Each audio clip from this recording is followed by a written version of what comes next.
Ladies and gentlemen, welcome back to Progress Live Reactions. We are on chapter 13. And ladies and gentlemen, the beautiful thing about this show is if you want to watch along, you don't even need to buy Progress on Demand, although I'm sure Progress would appreciate you buying their on-demand service. This show is available on YouTube for free. I will put a link to it in the description as well as in the chat. And so if you're here live, you can follow along. All you have to do if you're on YouTube is go to 1 minute and 43 seconds and pause it until we do our 3, 2, 1 countdown and say go. That's when you'll want to play. But John, we've got 7 matches on this card. We have a natural progression quarterfinal. We have a 4-way elimination #1 contender tag match. And we've got Devitt, Sabre. And, of course, our main event, Jimmy Havoc versus Mark Andrews in a ladder match for the championship. What are you thinking, brother?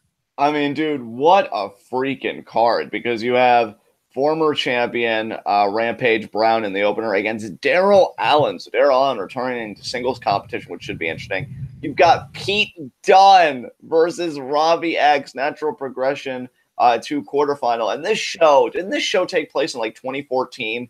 So Pete Dunne would have been 20 years old at this time. Yeah, this show did take place in 2014. And I don't think he would have even been that old, would he? I don't know. Either 19 or 20 at most. Because he's 24 currently, I know you keep telling me. So Yeah, he would have been 20. You were right. And you've got Eddie Dennis, who I know you and I are really quite fond of because of his height and his ability and everything, against Michael Gilbert, who that sounds vaguely familiar, but I'm going to assume that that's a debuting talent.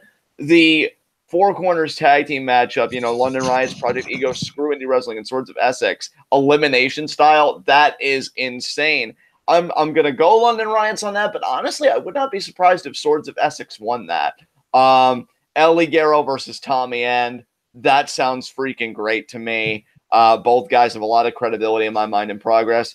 Prince Devitt versus Zack Sabre Jr., I mean, obviously two of the best to me in the, in European wrestling. You figure Devitt from Ireland, Zack Sabre Jr. from England, and then the main event, Jimmy Havoc, the world champion, against Mark Andrews, the guy that got screwed in a ladder match, which definitely seems to heavily favor Andrews. On paper, this looks like one of the more impressive Progress cards to me in recent memory. Enough talking, man. I want to get through this. Let's do this. Absolutely, John. I know you're at the 1 minute 43 mark on YouTube. I'm watching this thing on Progress on Demand, so I've got my videos set up to be synchronized with yours. Ladies and gentlemen, if you are interested in watching other chapters than just 13, because 13 is available on YouTube, but if you're interested in watching other chapters of Progress, all you have to do is go to demandprogress.pivotshare.com. It's $7.49 a month, and yeah, it's definitely worth it. So, ladies and gentlemen, we are ready to do this when you are, John. I'm assuming you're ready. Yeah, let's do it, man. 3, 2, 1, go. Someone very special would like to say something. Who is it?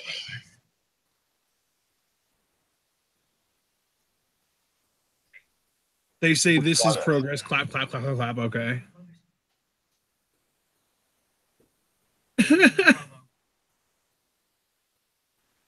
Oh, we're doing the promo for the company. This guy looks so confused.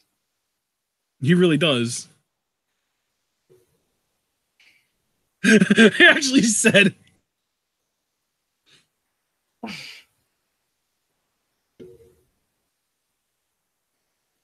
Hey, Jarvis, hey, Paul William Gregory. No, you're just in time. Pretty much, we just started the video. We'll give a running count. We're at 2 minutes and 30 seconds. 31, 32, 33. Ashton put a link to the show in the description box, so try and get synced up with us. And in the chat. And yeah, and in chat. So you guys are covered.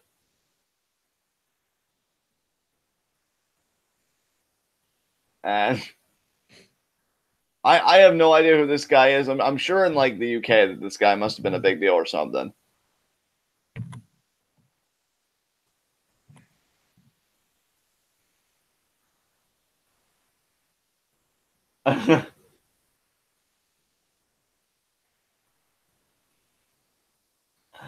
Oh my God.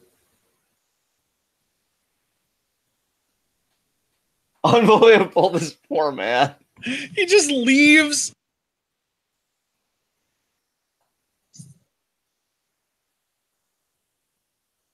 Yeah. Oh, wow.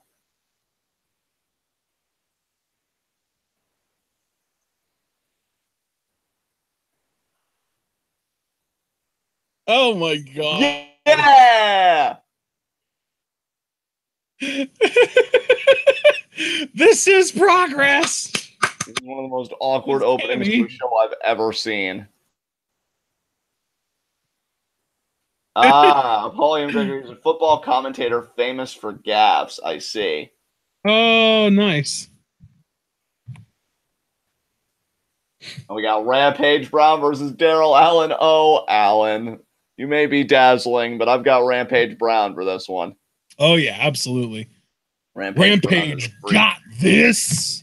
I'll tell you what, in Chapter 12, in that four-way between him, Skrull, Havoc, and Ligero, Brown was so dominant. He was on the verge of becoming the first ever two-time Progress champion. Yep. But Jimmy Havoc stole the pin from him, and then he cracked Havoc over the head of the chair to end the show. So Brown has just really stopped giving a fuck, and he's looking to take it out on dazzling Darrell Allen here. And as you notice, guys, Progress no longer keeping track of wins and losses, but I'm sure they're tabulating it somewhere because, you know, tonight we got Mark Andrews still with a very pristine record and one half of the first ever Progress Tag Team Champions, him and Eddie Dennis. FSU won the titles last chapter against, what was it? Screw Indy Wrestling. And then who was the other team? I want to say Swords of Essex, but I don't think that's right. Might have been Project Ego. Yeah, it was. It was Project Ego. You know, so Mark Andrews is on an incredible roll, but he's still looking to right the wrong that was him being screwed out of the Progress Championship. I'll tell you, Rampage Brown, I look at him and I look at a man, and I've said this time and time again on commentary, and it bears repeating. Rampage Brown, to me, is a man with all the physical gifts you would want to be endowed with if you really wanted to step inside confidently a wrestling ring. And misses the elbow drop there. Misses it again. Dazzling Darrell Allen does have that evasiveness. Nice drop kick. Another drop kick there by Allen. And that separation could be key to Allen winning this match. But, oh, my God, that forearm right there by Rampage Brown immediately shifting the tone of this match. Yep. Oh, and Allen pulls the rope down. There goes Rampage. And now Allen quickening the pace. Tope suicida, Ashton. I love that you did that. And Allen already, I'll tell you what. Look, you know, he's friends with RJ Singh, the Bungra Knights. You know, they're a great team. Oh, look at this crucifix pin. That was mad nice. Great transition to that crucifix pin. Sunset flip. Flip. Two. No. Oh, that was close, though. That was really close. It was. And now the alternating thigh kicks here by Allen. But back to my original point. You know, I know the Bungra Knights are close. What a boot by Rampage. Good God. But there's only booted him so hard the momentum knocked him over. I know. And now two. And notice how Rampage there, he got the elbow like grinded in the face on the cover. I love the physicality of Brown. I'm telling you, the guy was close to becoming a two-time Progress champion, and I still think he's on the right path. I mean, Jimmy Havoc, yeah, he won the day that night, but Brown has not stopped for anybody. Another forearm right there to the face. And, I mean, you have to imagine for Allen's singles career, what a lariat there, my God. For Allen's single career, it would be huge. Kick out again. For him to beat a guy like Rampage Brown, who is a former world champion. And again, look at the man. Like, if Allen came to the back and was like, I just beat Rampage Brown, I'd be like, you know what? Why don't we just put you in for the world title match at Chapter 14? Because that's as impressive as it's going to get to me. Clubby blow to the back. And now, Rampage Brown here just grounding, dazzling Darrell Allen. Look at this, like a high chemical. And then, oh, the fish hook right in the no. Oh, my God. Oh. Can you imagine a person getting in that orifice, getting in that cabin, and just pulling back as far as they can, as hard as they can, the pain? That's going to be uncomfortable, okay? Like, I'm a guy that I stub my toe, right? And I'm done. I'm like, end me, fam, kill me. Life isn't worth living. And you're talking about a guy as massive as Rampage Brown fish hooking you in the goddamn nose. Like, oh. Quite frankly, I'm uncomfortable. Exactly. And kick out there by dazzling Darrell Allen, who's trying to stay in this because he realizes what a huge opportunity this is. And Rampage Brown, look at that. Body shots there. Going to the midsection could be a weak point for Brown. Allen ducks. Nice calf kick there by Allen. Brown goes down to a knee. And now front face lock. Oh my God, is Allen going to try a suplex? I don't recommend this. And the stopping power of Brown. Oh my God, Falcon's arrow. Look at the snap on that, my God. And that, honestly, I'd want to take umbrage with the count, but the referee had perfect position there. If he says it's 2, I believe him. Allen's one tough son of a bitch. And oh my God, the hand just stomped on there by Brown. And partner, let me ask you, you're a guy, look, you study athletes. You're a guy, you know about physique and height. I mean, we go to you for that. I mean, is there anybody more impressive in progress than a guy that looks like Rampage Brown does? What an elbow to the top of the head. I mean, I think we have talked about Eddie Dennis being up there, but Rampage is definitely towards the top. Absolutely, dude. I mean, this man is a behemoth.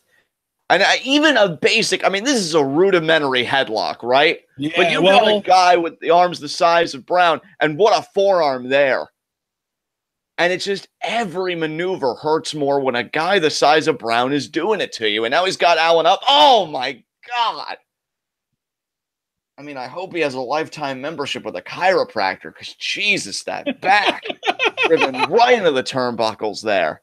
Oh, my God. The way you said that was gold. Oh, and now hung over the ropes. You might as well have just done a full-blown gourd buster on the ropes there, and you could have just ruptured everything all at once. And Brown is amused with himself. I mean, this is the jock. Oh, wait. Hooks the leg, too. Allen kicks out. This is the jock that just relishes pelting the nerd in the face with a dodgeball. Like, he knows he can, and he has no qualms about doing it, and he's proud of himself for doing it. Like, this is Rampage Brown's element right now. Allen's face right in the top turnbuckle.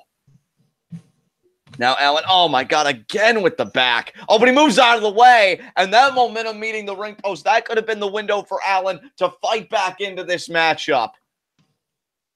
And Allen now again has that one word that is so crucial to men of his size and his ability. Separation. Nice baseball slide there. Trying to get the crowd behind him here. Oh, wait. Nice run on the floor, and even came into contact with a fan, did Brown, because he's so massive. Yeah, he takes up a lot of space. And partner, if you're Allen, you can see again, he's using the separation, he's using the quickness, but I mean, what else do you think Allen's going to have to do if not only if he wants to survive, but even potentially beat Rampage Brown here tonight? What do you think the ticket is here? Really, I think that when it comes to smaller guys being able to beat bigger guys, I normally say just chop down the redwood, but it doesn't seem like Allen's going for that strategy. So I think his best bet is just to catch him. Like, you know, Rampage Brown, when he's least expecting it, try and catch him in some kind of a pinning combination that he hasn't seen before or doesn't know how to get out of. And I like that lariat that Allen just did off the rope. Oh, kick there to the arm. Went for the other kick, caught him on the head there. Oh, O'Connor roll. And Brown kicks out. That was a deep O'Connor roll too, man. You got all the. And it's funny because I was just talking about that too. Just finding some kind of pinning combination that he hasn't seen before or that he's seen but doesn't know how to counter right away and that kind of thing. Great counter to the power on there. Hooks the leg again and Brown again.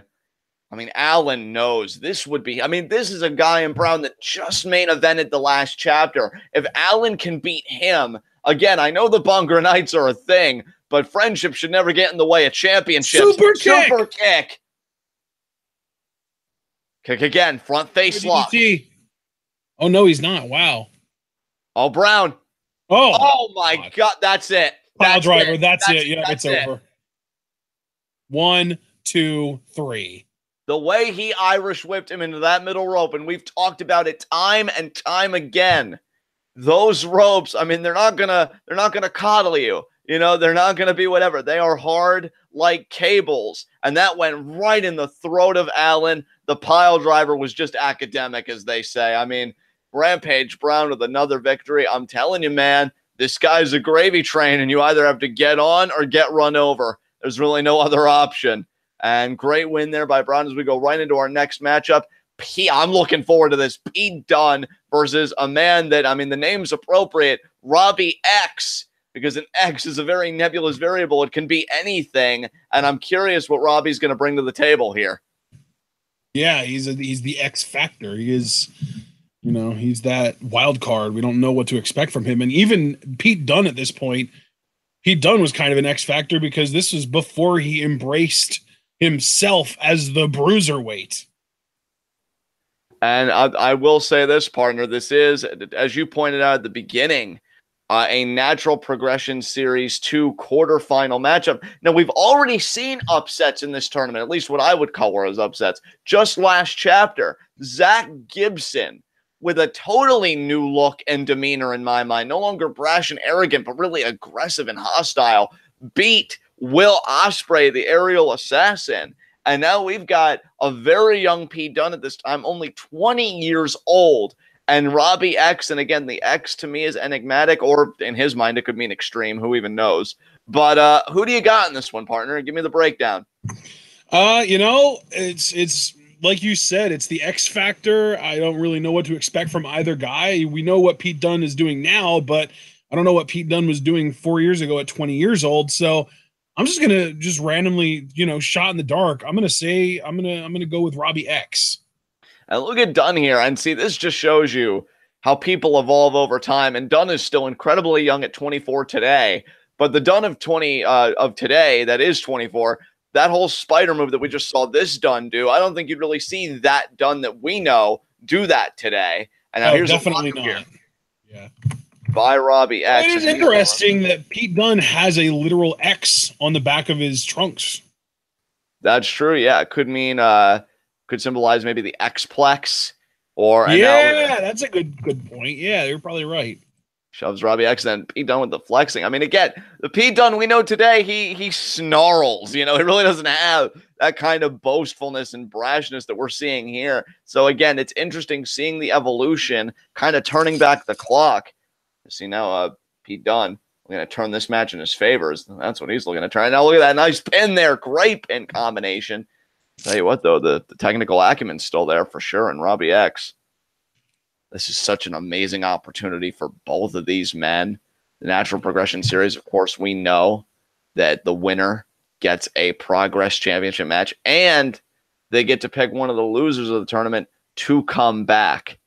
And so that's a lot of power for one individual to have. Robbie X there vaulting over. Whoa, my God, the athleticism. Nice run there. That was sick. And Robbie X, you know what I like about this dude? Oh, charging. He looks kind of, and again, all kind of I think Pete Dunne thinks he's tranquilo. And one nice roll up. Nice drop kick there by Robbie X. You look at the guy's build, and temporary loss of footage. No. Oh, the boot up. No. The kick to the head. Pump handle. And wow, he got it already. Is that going to win? No. No, it's not. So again, it just shows you how much time changes things. Damn. God, that also, we could really have this digress into like a really thoughtful discussion about the evolution of maneuvers. Like, oh, this used to just be like a mid-match maneuver for me, but now with the proper drama and build-up and theatrics and everything, it's really become a worthwhile finisher. Like, that's really why I love the art of pro wrestling and kick out there. I think a perfect example of that, other than obviously the bitter end that we just saw, is the phenomenal forearm. Yes, great point. Nice cover there by Dunne. Notice the technique on that cover, how he pretty much kept the front face lock applied in a legal manner for the pin. And now he's got Robbie X on his stomach for potentially a surfboard. Of course, he could just want to shatter the knees, which is entirely possible. I love the way you put that. Like, every time someone does this, it just just patellar tendon just absolutely obliterated. Yeah. And Robbie X there favoring it in the corner. And this is smart by Dunne in my view. And now he's going to pick the leg. Now he's got his leg kind of wrapped around the inside. Now what's Dunne going to do? And is that like an inverted figure four or what? Like, that's insane by Dunne. It looks like a modified Indian deathlock. I'll tell you what, it's effective. Robbie though, Robbie X is kind of pushing the form away. And now Dunne gonna stomp in the corner. Nice chop. Tell you, this Pete Dunne's got some fire to him, man. God damn. I was even gonna say that chop was flaming, and then you said he has a fire to him, like same wavelength. Hello. ESPN for the win, my brother. And now Pete Dunne. Oh, what a lariat there by Robbie X. And another lariat. Oh, ducks. What a drop kick. That was nice. Flat back drop kick there. Now Robbie X pointed to the other corner. This man's just explosive too. See, now I don't like that. If you're originally going to go for the cover, you should have just gone for the cover. All this, I mean, and you know this. You know this from my commentary. We've been commentating together long enough. You know I'm not a fan of the posturing. You know I'm not a fan of really wasting time unless you have it well in hand, and even then I find it dubious. And another chop there by Robbie X. And Dunne almost looks annoyed. Oh, Dunne went for a knee. Robbie X, powerbomb! Powerbomb, sit out. 2, kick out. And one of these men advances. The other one goes home empty-handed. It's the Natural Progression Series. Second year we're doing this. And Robbie X now, he's just trying to figure out what to do. Front face lock. It's got the could be a vertical. No, Dunne. Brain buster. What a counter by Dunne. Hooks both legs. Kick out by Robbie X. This is Dunne's first match in Progress too. I didn't realize that. That's crazy to think about. I'm just still astounded that we're seeing a 20-year-old Dunne, and it just goes to show that really age has got nothing to do with it. When you get it, you get it. Like already at 24, which is still insanely young, he's grown so much, and he's experienced such a maturation in those 4 years. Oh, Robbie X vaults Dunne over the rope, and now X holds on. And now what's this going to be, a moonsault? What a moonsault! The height he got on that. Damn. This Robbie X is nothing to joke about, man. I mean, he's pretty damn good. Absolutely. Pretty impressive. Oh, man. And now, X hooks the leg. Dunne kicks out. Holy shit, Robbie X is only 23 years old right now. Oh, wow. That's great. Which means right now, you said, which means here, he was what, 19 then? Holy shit. So the combined age of these two competitors is under 40. That's fucking nuts. Right? So Pete Dunne just delivered a tombstone, and it looked like Dunne hurt his knee really badly. Yeah, I mean, I hope his knee's okay. But, I mean, Robbie X here, I wouldn't even call it instinct. I just think that was his body's kind of involuntary response, just kind of rolling out of the ring from just the sheer force of it. I was going to say, isn't that what instinct is, though? I mean, and now that Robbie X trying to recede into the apron, or under the ring skirt, I should say. And now Dunne got him by the head, gets him back in the ring. Robbie X here is just really favoring his head. I mean, that might have been the beginning of the end here for Robbie X. And now Pete Dunne trying to pick Robbie up. Yeah, Robbie is just dead weight. Oh, he explodes. Swing around Enziguri. You know, one of these days they're really going to see that swing around coming. Oh, handspring. Cutter there. Basically an os cutter. Standing shooting star. Two. And Dunne kicks out. The referee shaking his head. No, that was not it, Robbie. You're going to have to do a bit more than that if you want to beat Pete Dunne, if you want to advance in this tournament. Now, referee saying, nope, he kicked out. He's still in it. Robbie saying, that's fine. I'll keep it going. And now, I don't know. See, again, I don't agree with this. I understand you want to have a good time. I understand the Progress crowd is infectious. Like I feel it too. I feed off their energy too. But like, this is about the Natural Progression Series. Landed on his feet. Ducks. Oh, handspring. Oh, but the forearm from Dunne. And that shades of the Dunne that we would come to know. Yeah. Sit up. Powerbomb. That might do it. No, but Dunne immediately transitions back into. Oh, I think he was going for that India Deathlock again. It looks like he's going for a cloverleaf now. Yeah, like a cloverleaf. There it is. There it is. Yeah. Got to get your hand in between his legs, Dunne. Come on, mate. And now. Oh, X. Oh, no. Look at the leg strength. 1, 2, and Dunne kicks him off. Super kick. Oh, what a super kick. And look at Dunne's positioning. If Robbie X wanted to go back to the rope, I mean, that's perfect bodily positioning to me for any kind of high-flying move you'd want to do. But again, stop asking. Stop gesturing. Just go for it, man. Go for it. Go for broke. This is your chance to advance in the tournament. Oh, the knees. And now Dunne, double arm underhook. Powerbomb. Like a tiger. Now he's going to do a proper cloverleaf. There you go, Dunne. That's going to be it. Yeah. And that is it. Immediately, almost instantly. Yeah, he actually did it right the next. I love that he learned on the fly, though, because he couldn't figure out how to do it the first time. And then the second time around, he went for it, and he just nailed it on his immediate attempt.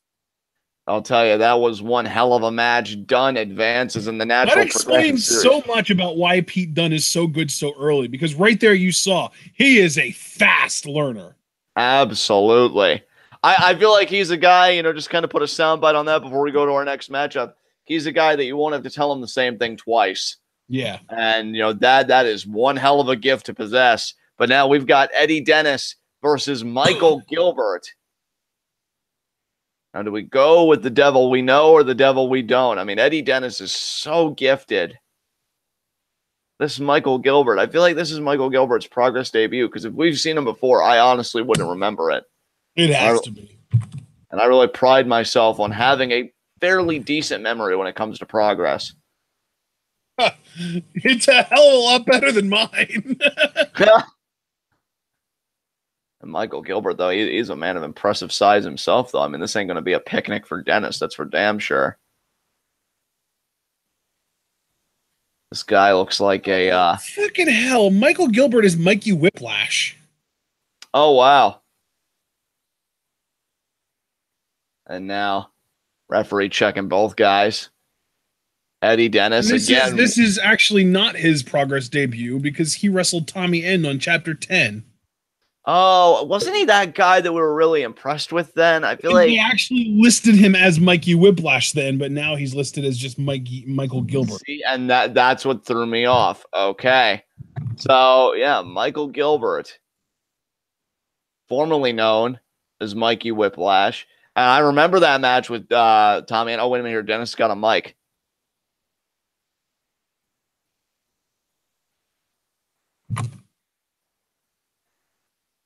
Oh, Eddie working the crowd here. He's so good. I love Eddie Dennis. He's awesome. But yeah, Gilbert looking serious here. Oh, Dennis is still talking.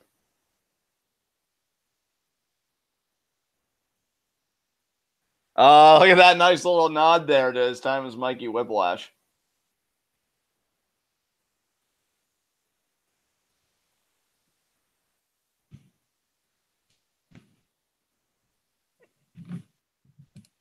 Wow, Dennis. He's such a ham that I love it.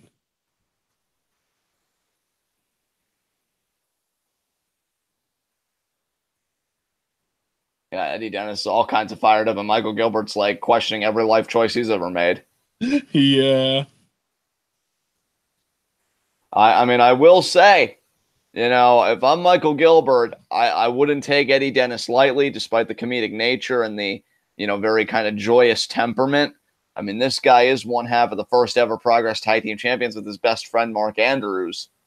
So, to me, Dennis is a man, he backs it up. All the hype you could put on this man for all of his physical gifts and ability, he comes through.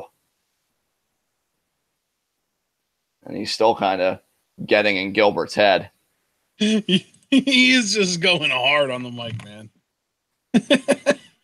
Oh, God.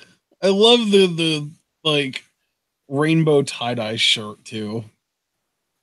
Oh, and it says Defend Indy Wrestling. I mean, he was part of Team Defend, so it fits. That is true. I can't forget that.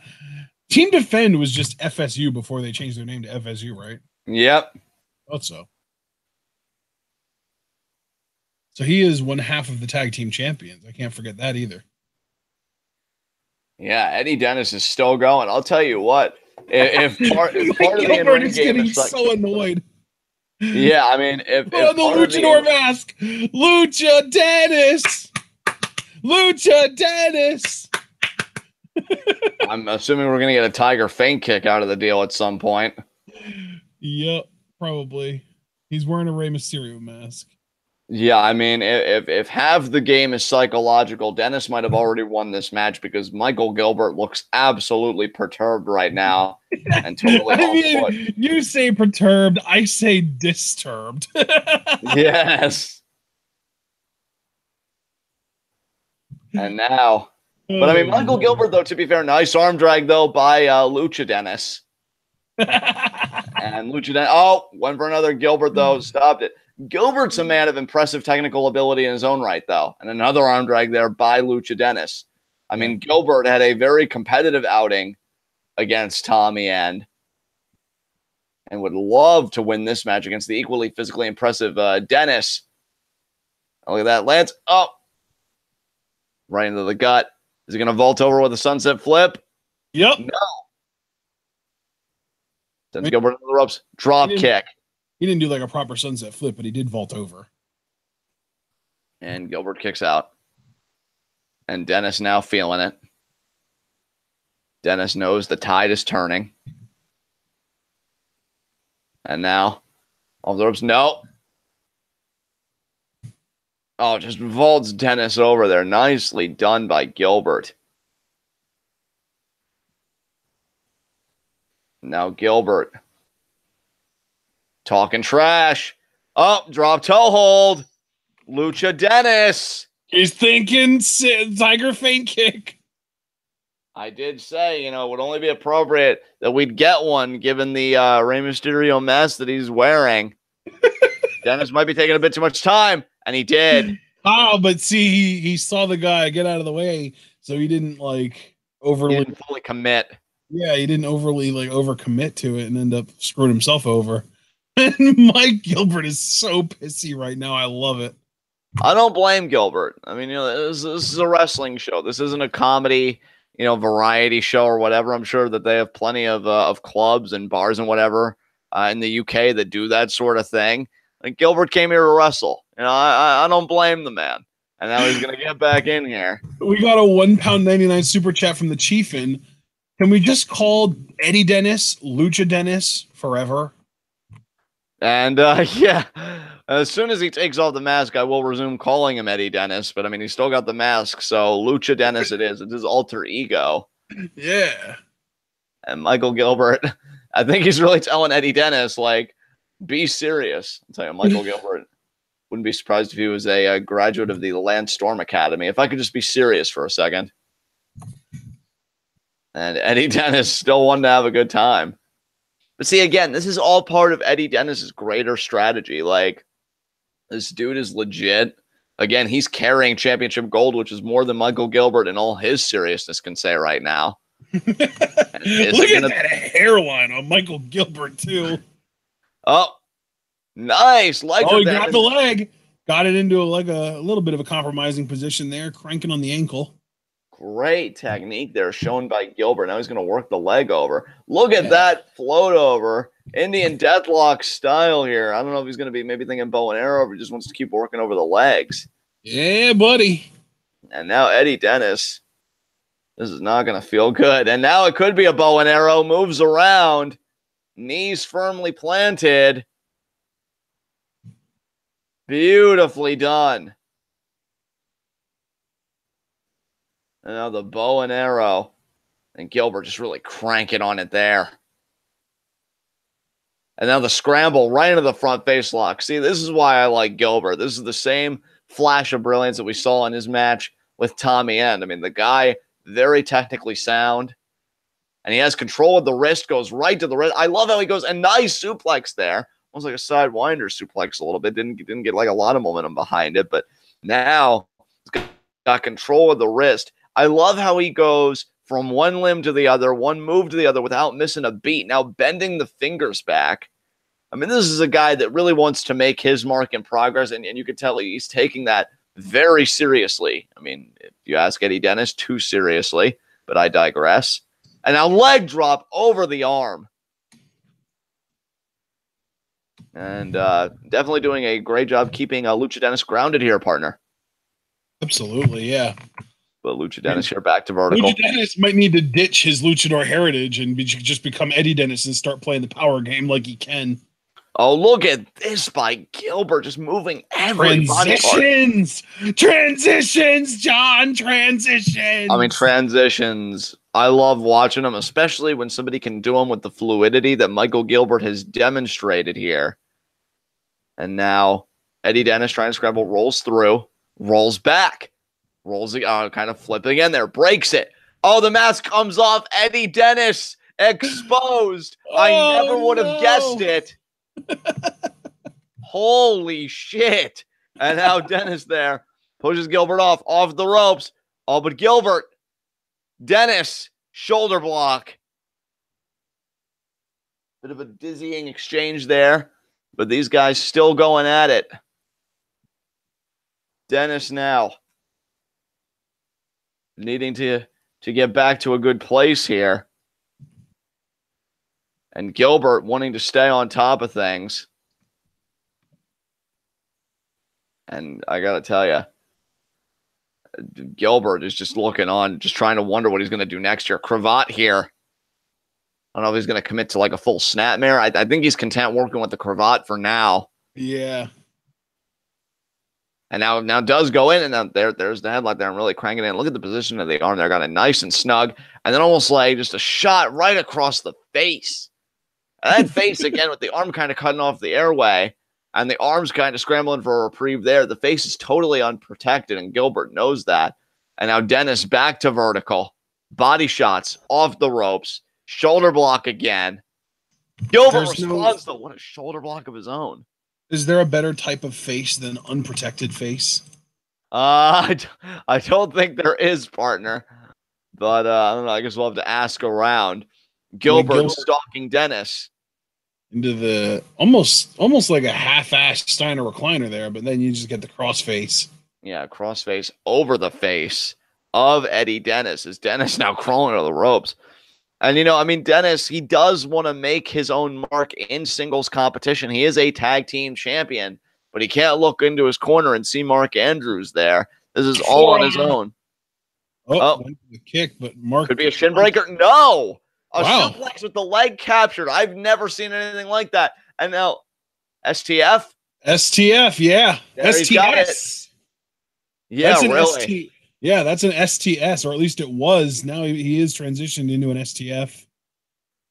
And Michael Gilbert here, man, not playing around. That suplex where he maintained control of the leg, that was so innovative to me. And then we see here the STF. You know what, John? I'm curious what your answer to this would be. Paul asked in chat, when is a headlock a chin lock? A chin lock, I feel like, is when the hands really are like like more located in the chin area as opposed to the neck. Yeah. And usually with traditional chin locks, you see the knee buried in the back, but I notice not all chin locks have to do that. I think it really is. What it comes down to is a chin lock is when literally just have your hands around the person's chin and are like pulling up. And then a headlock is when your arm is around their head. That's the big difference. Right. Which is why James Ellsworth is immune to chin locks, but can be headlocked all day long. And Eddie Dennis pulling himself up, but Gilbert again targeting the leg. I like that he's finally targeting something. Takes him down. Gilbert's technique is fascinating to me. And now he's going to, kind of grapevine the leg. Wrap himself around it, isolate it. And you take away a wheel from Dennis. I mean, that's dangerous. And now look at this, going to grab the other leg and just kind of keeping that apart. I'd be amazed if Gilbert took that other leg and did kind of like a stretch muffler to it or something. That'd be insane. And now he's got the hand. So you definitely notice in the UK wrestling scene, like a lot of these guys learn about controlling multiple limbs or keeping other limbs at bay, and it's really beautiful. And cranking on that leg, all that momentum, and Dennis with the bad wheel. I mean, he couldn't even be Lucha Dennis right now, even if he wanted to be, with that bad wheel. And Gilbert has just been vicious. And now Gilbert he has the leg locked up in the middle rope. Just a forearm to Eddie to make sure that he doesn't come back and get his leg out. Another forearm there. I like this Michael Gilbert, man. I liked him when he faced Tommy End in his debut as Mikey Whiplash, and now, seeing him work against Dennis, really cutting him down to size, taking apart that leg, and now what's he going to do here? Oh, shit. The knee. Drops the knee on his face, though. Like, I love that he has his leg tied up in the rope, and yet he's not necessarily exclusively targeting that leg. Yeah. I just feel like with Michael Gilbert's look and how he approaches wrestling, like him and Silas Young seem like those friends that go hunting together every summer or some shit. Like totally, yeah. Oh, and just a headbutt there.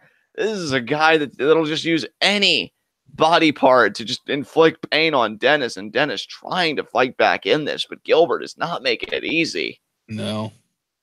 And another forearm to the face. Oh, Dennis, though. Adrenaline may start to be taken over here. Off the ropes. Forearm. Now Dennis.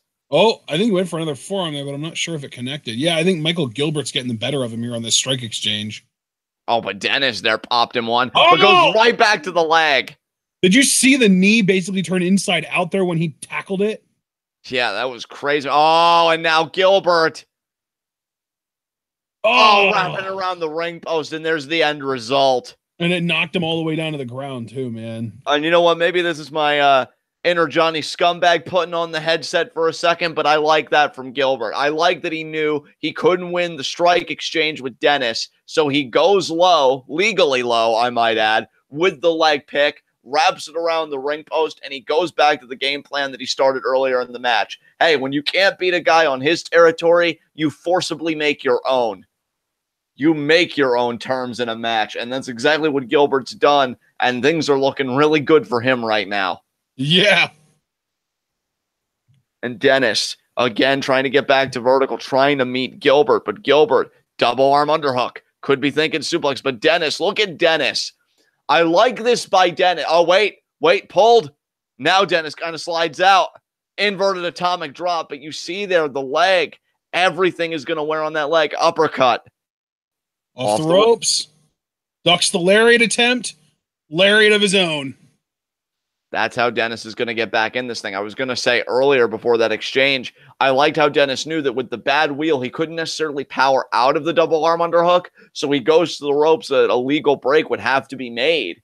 But he was still able to have a nice counter there. I'm telling you, Eddie Dennis, and I know I'm preaching to the choir here because you've said the same thing, such a well-rounded athlete. Yep.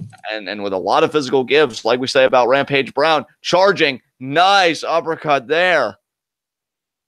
And now Gilbert staggering just a bit here. Discus forearm. Oh, rebound. No. Is it going to be a nice T-bone suplex there by Dennis? Hooks the leg. Both legs. Gilbert kicks out. Man, the way these guys are fighting, you'd think this was for a spot in the Natural Progression Series semifinal, but this is just a match about pride. This is a match for Gilbert about making his mark in progress. This is a match for Dennis for continuing the momentum of his singles career now that he's won tag gold with his best friend Mark Andrews, who is also looking to cement his singles career again by becoming the first ever two-time Progress champion tonight when he faces Jimmy Havoc in a ladder match in our main event. Gilbert hanging on, lands on his feet, but again, though, caught the uppercut, though. Backslide. 2. Dennis kicks out. Oh, ducks. Nice lariat there to the back of the head. Gilbert off the ropes. Another lariat there, my God. That lariat had such impact, Stan Hansen had a grin. And now, Dennis just got to be wondering where the hell he is right now. Gilbert goes into the cover. 2. Kick out there by Dennis. And Gilbert, you can see his hands on his head. Not a complete surrender cobra, but I think doubt's starting to set in a little bit. If I'm Gilbert, I don't let that feed into my thoughts. I don't let that control me. I go right back to the game plan. I target the leg. That's one thing I really can't stand about a lot of guys like Gilbert. You've got all the brilliance, all the technical acumen, but you build something and then you abandon it because you fear that it's not going to work out. Commit. That's how you get wins, is when you freaking commit. I'd go back to that leg, and I don't know what Gilbert's thinking here. And this is not committing. He's got the mask. I think he cares less about beating Dennis right now than sending a message. And he puts the mask back on. Now it's Lucha Dennis. Lucha Dennis trying to fight back in this, and a slap there. Oh, Lucha Dennis's honor is being insulted here. Oh, now the alternating slaps by Gilbert. Yeah, I mean, if Eddie Dennis doesn't want to take this seriously, why should Michael Gilbert? I mean, maybe that's what he's thinking. Maybe that's exactly what he's thinking is why bother? Eddie, though. Rebound. Oh, my God. He went for the rebound lariat there. Eddie, though, with the Rana, he sends Gilbert into the middle rope again. And now. More. No. He's still a bit staggered. He's calling for it. He's taking a lot of time, though, just like he did last time. And this. Oh. That was very weak. But again, we got to remember, though, the bad wheel. Probably wasn't able to really get all the momentum or all of it because of the work done, which I wish, again, Gilbert would commit to. And now he may not even have the chance to kick out. And now Eddie Dennis. I don't know where Lucha Dennis went. I think he went with El Generico to build homes for orphans or something. And now Eddie Dennis. Looking to end it. Generico died in Mexico. We know Eddie Dennis likes to employ the small package driver, but this could be an inverted suplex. No, Gilbert lands on his feet. Waist lock. Standing switch. Could be an O'Connor roll. O'Connor roll by Dennis. Two. No. Oh, the bridge from Gilbert. That's it. What a win for Gilbert. That's huge. That is a huge win. First of all, what a win. Second of all, what a counter to the O'Connor roll, partner. That was brilliant. And Dennis, I mean, again, I hate to be that guy. Look, I've never stepped foot in a wrestling ring. I am the epitome of the armchair commentator. But I'm sorry, you have all the physical gifts. You could run this place if you wanted to, and yet you were so preoccupied with giving everybody a good time. You know how you give everybody a good time? By being your best self. That was not the best Eddie Dennis we saw tonight. And Michael Gilbert knew it. He capitalized, and now Michael Gilbert's going up. And Eddie Dennis, I mean, he's still one half of the Progress Tag Team Champion, sure. But as far as singles, where are you going, Dennis? Where are you going? And speaking of tag team action, huge match here. Partner, I feel like I've been prattling on a lot tonight, so I want to give you the floor to give your analysis of who you like in this match. Yeah, I got to tell you, man, if I had to pick one team to win this match, the obvious pick to me is the London Riots. They stand out the most. They're the team that's been the most dominant. I think they've got the cleanest record. I don't know if they've lost a match yet since they've gotten here. As a tag team, I do not believe the London Riots have lost a match either. We have a new member of Screw Indy Wrestling, Shaw Samuels. You see him there with the suspenders in the red and yellow. Ooh, interesting. And Mark Haskins, who we all know I love very much. And there's the Swords of Essex, Robinson and Ospreay. I really do like Swords of Essex. I have to ask you this, though, partner. I'm going to put you in the hot seat for a second, if you don't mind. Sure. You know that I'm a shit stirrer. I enjoy my fair share of controversy. Do you think Swords of Essex are going to be on the same page? I mean, let's remember last chapter, the only reason Zack Gibson was able to beat Ospreay was because Robinson took it upon himself to get up on the apron thinking that he was championing Ospreay's cause. And that led to the distraction that Gibson was able to nail a low blow without the referee detecting it and really put an end to the match. We saw Ospreay shove Robinson after, and even though they did appear to reconcile and hug, do you think there's going to be some residual tension here? There might be. That's a good point. I don't think it'll affect their ability to win this match. I think that they're outmatched in more ways than just, we might not be on the same page, but I don't know. It might.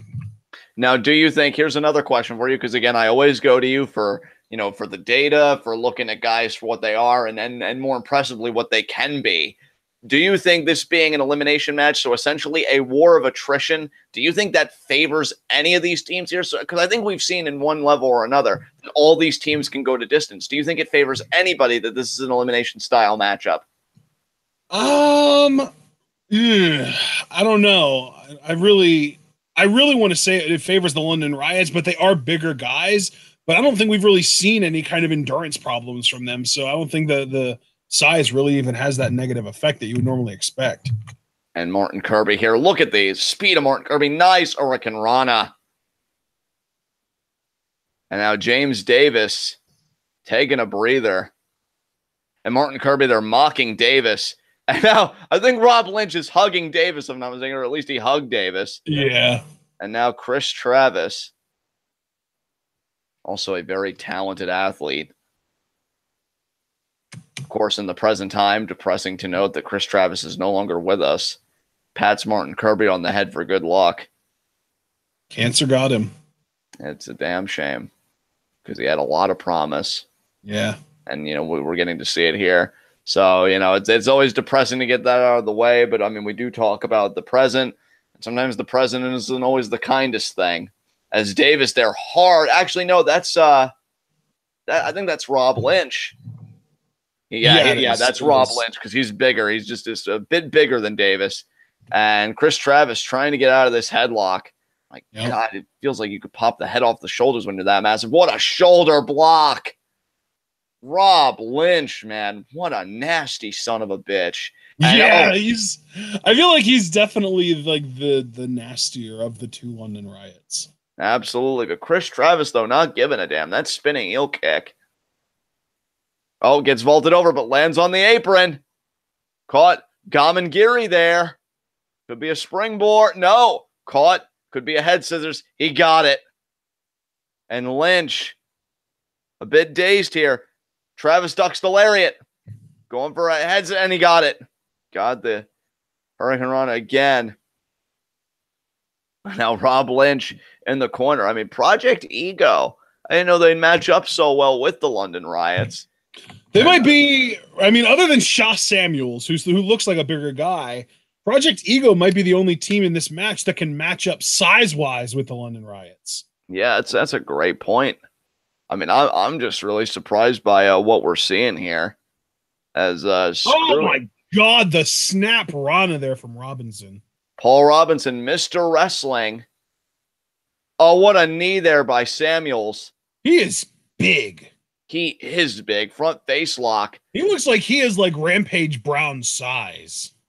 Oh, and now look at the teamwork there by Swords of Essex. Christ. Ospreay catches Paul Robinson out of the powerbomb attempt, or out of the suplex attempt, I guess it was, and then just throws him at Samuels into the Rana. There's the running Meteora. He keeps running just short of the opposing corner because that's where the London Riots are. And you saw that Ospreay took the tag. Ospreay is in. Missile drop kick. Beautiful. So far, Swords of Essex. Oh no, Shaw Samuels' suspender broke. Oh, and now Samuel's really struggling here. Now his trunks are going to start falling down. Nobody wants that. No. Well, that may not bode well for Indy Wrestling because that wardrobe malfunction may mean they're in for an early elimination. But, Samuel's there I feel like he was viciously raking the eyes of Ospreay. There's the tag. In comes Askins, baby. He wanted an arm drag, and Askins saw. Oh, but there is the arm drag. Oh, and there's the leg trip, standing moonsault. 1, 2, and Haskins kicks out. Thank goodness the kick out happened there because I didn't want to miss the elimination because the cameraman kept on going behind the London Riots' legs. What an arm drag by Travis. That was like a Spanish fly arm drag. I was going to say, and Samuel's there with the knee. Beautiful. And what a drop kick there by Haskins. Man, Haskins looking good. He is living his best life right now, I'll tell you what. And now Samuels, what a shot to the face. Another shot and another shot. He's punching him so many times. And now choking Travis with the knee. And now tag back in again to Haskins. And see this. This is why I appreciate Screw Indy Wrestling, and Samuels is already making an impact. What a forearm in the corner. I mean, let's be real. You appreciate Screw Indy Wrestling because you freaking love Mark Haskins. and remember, one of my favorite sayings, I fucking love douchebags. And Kirby breaking up the pin attempt there.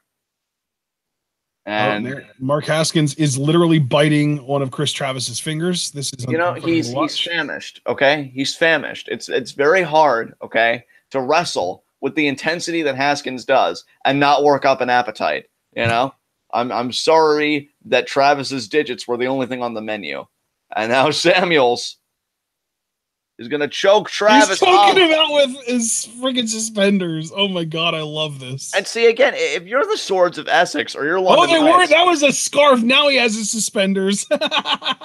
See, and again, if you're Swords of Essex or you're the London Riots, you got to be loving this because, again, it's elimination style. So there really isn't that same sense of urgency unless it's your team that's in peril, of course. They got a handkerchief or like a bandana or a do-rag or something there. Oh my God. Continue the assault on the neck, on the throat, on the air and windpipes. And now you see Haskins there. I feel like he was baiting Martin Kirby. I'll cover 1, 2. Oh, how brilliant of an elimination would that have been? That would have been incredible. Just like a minute straight of choking with random objects. And then you you can't really handle that in real life. So he just passed out. Nothing wrong with that. No shame about that. He lost to someone cheating. And now look at just Travis popping Haskins in the face. Haskins went for a cheap shot though on Kirby. That was brilliant. That was absolutely brilliant by Haskins. And now look at this. I almost called it the stronghold because that's what Roderick Strong used to call it, but no, it's just a full Boston crab. And Kirby looking pissed. I know. Oh. And now Haskins going for the waistline. And then Samuels there with the elbow. I'm loving how Screw Indy Wrestling has approached this match. It's like this. They're approaching it like a standard tag match, but with extra bodies. And maybe that's the way to do it. And I think that's like the best way to go, honestly. And now look at that, taking out Kirby again. Tell you, Mr. Clean about ready to fucking pop off on some people. And now Davis stealing the tag. And now stomping away. And again, unless it's your team in peril, anything you see, you're lax about it. But you could tell Davis is like a cage animal. He is just come on court here at the expense of Chris Travis. Oh, that knee. And now look at this. We've almost got like a seated Cobra clutch here. And now Travis may have to start thinking about tagging in a member of the Swords of Essex because Martin Kirby keeps getting knocked off the apron. Now Davis. Oh, but look at this. What an elbow by Davis. Knee. James Davis. Honestly, if we're like rating individual performers in this match, sad as it might be, I think Chris Travis would be my favorite. Or I guess Will Ospreay would be my favorite. Then Chris Travis. Then I think James Davis would come in next. I freaking love this dude. I think James Davis is great. And the ref says that was a tag. Look at Davis actually tagging in Samuels rather than wow. Yeah, get back in there. Don't let him give you that, Davis. And now Davis going to go back to work. That was a very interesting exchange. Do you think it's even smart to go to other teams? I mean, maybe because you just think like, oh, this will just wear them out and keep my partner fresh. Maybe that's what Davis was thinking. And now Samuel's going to take the tag from Davis while Travis is still trapped. I mean, Travis, I don't know if there's any light at the end of the tunnel for Travis in this match because Martin Kirby's been knocked off twice and he is back. Oh, God, he just got spit on by Haskins.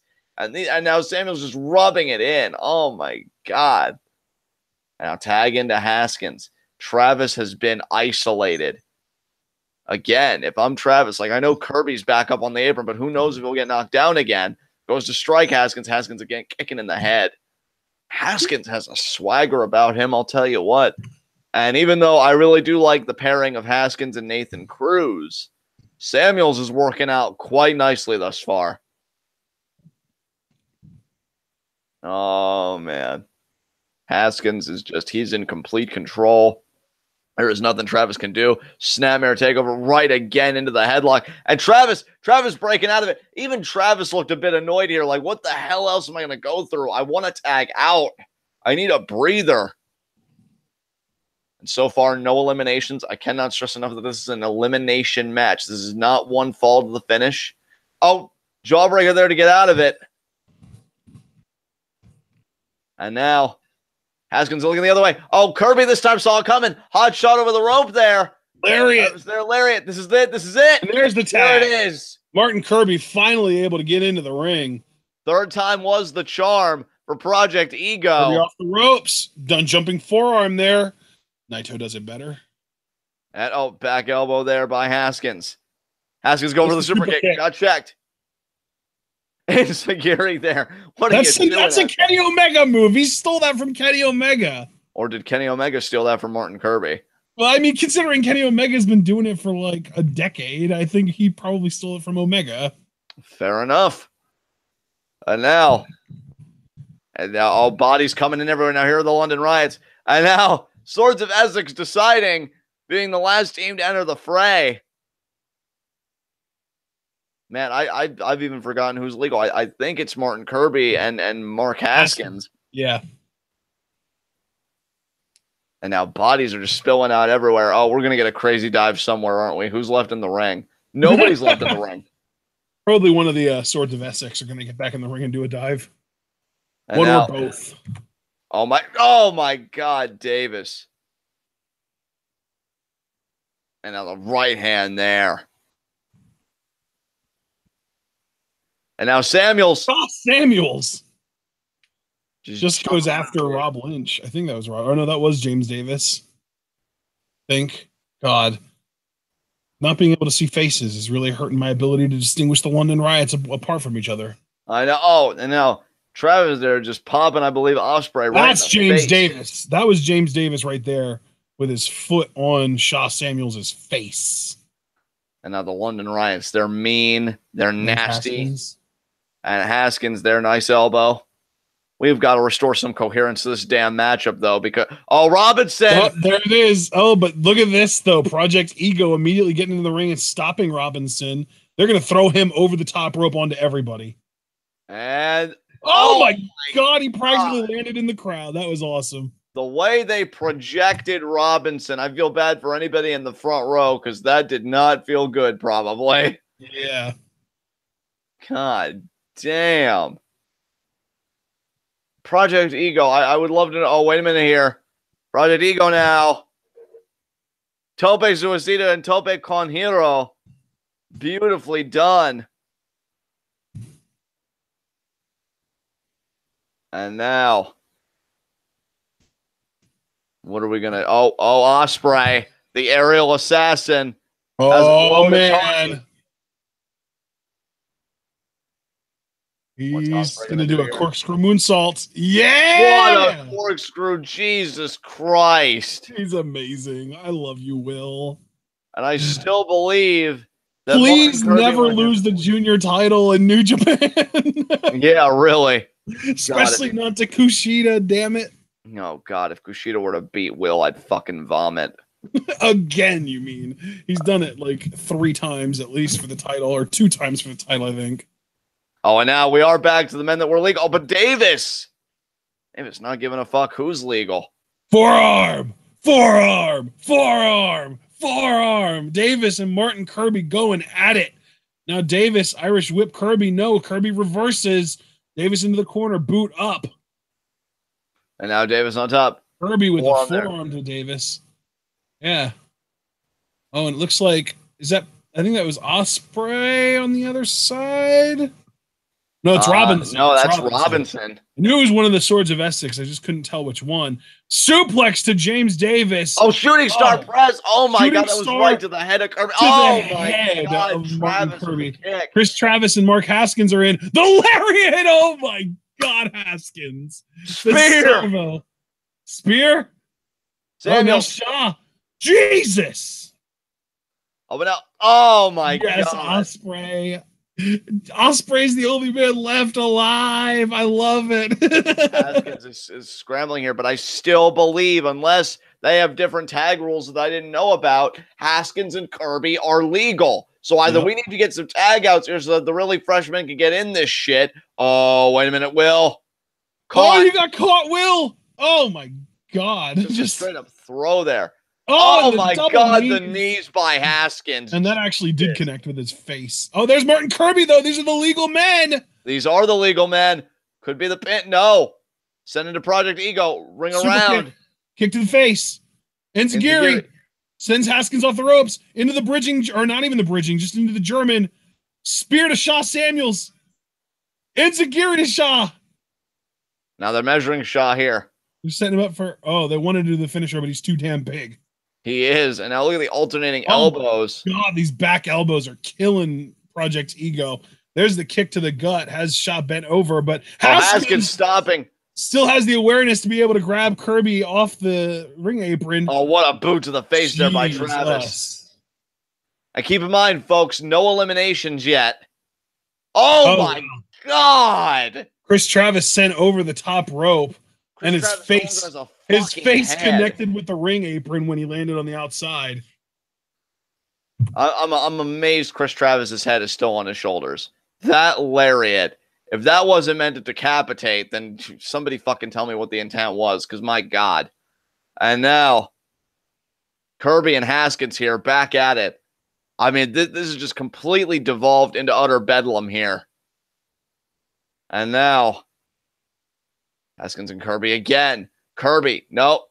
Thought he was going to counter. Haskins just dragging him around. Face right in the apron. Nope. Front face lock. Bobby blow there. These guys are still just going at it. And now, are we going to get a double elimination here? I think, did we just get a double elimination? Because Kirby's looking at the ref. The referee was counting while all this was going on. I think both of these teams have now been eliminated. Yeah, the referee telling him 10. I think it's now down to London Riots and Swords of Essex. Wow. Wow. And look at this. I mean, that's a huge Haskins' ass all the way to the back. That's a huge mismatch, though, in favor of the London Riots, I think. Absolutely. And I mean, this is huge for the London Riots. Oh my God. That was a decapitator lariat right there from Davis to Ospreay. Dude, turned Ospreay inside out. What good fortune. I mean, again, particularly for the London Riots, but I also would say to a lesser degree for the Swords of Essex that two teams pretty much eliminated themselves and that you didn't have to make the expenditure to do it. I mean, it might have been a little more convenient if they'd done it sooner. But yeah, I mean, always convenient if it happened sooner, but just the idea that it happened at all, I think, is the big story.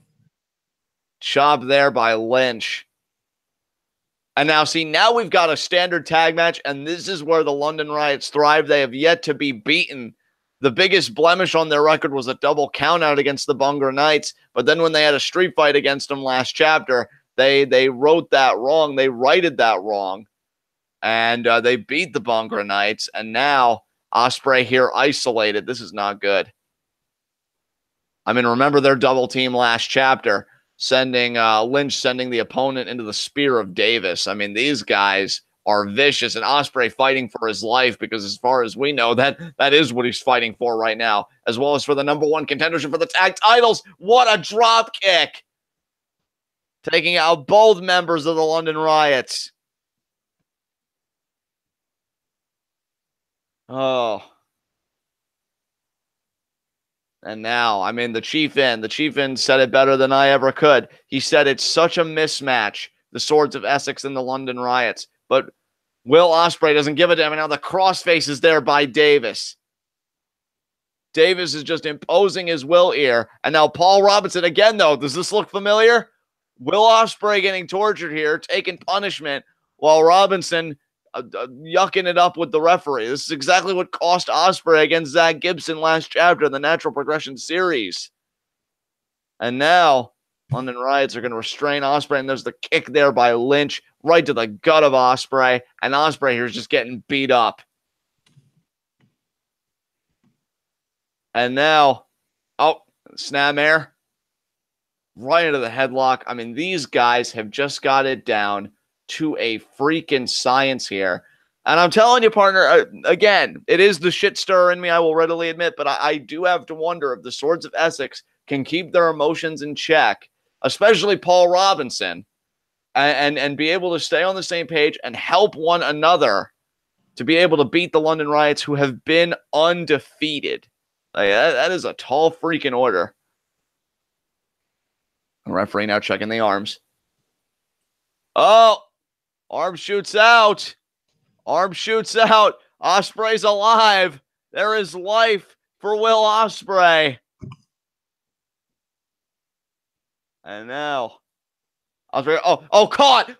What a belly to belly suplex.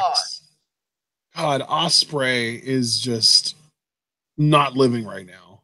And look, out 2. And Lynch. I'll tell you that extra second Lynch wasted. Yeah, I was going to say, I don't know if that gesturing was really helpful or necessary. I was just about to make the exact same point, partner. And now London Riots. Irish whip. Will ducks. Handspring. Double Pele. Good God, this athlete. Ospreay is incredible. I mean, that dude, you need a goddamn thesaurus, and you need to go through like every, exclamation, every positive connotation, just everything in the book to properly describe this young man. Absolutely unreal. Robinson aching for the tag here, desperately wanting the tag. Oh my God. There you go. What did I say? But it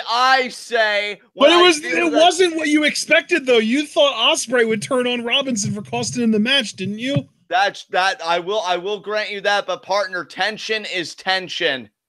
And then the swords of Essex, Paul Robinson just used his sword and he impaled Ospreay right in the fucking gut.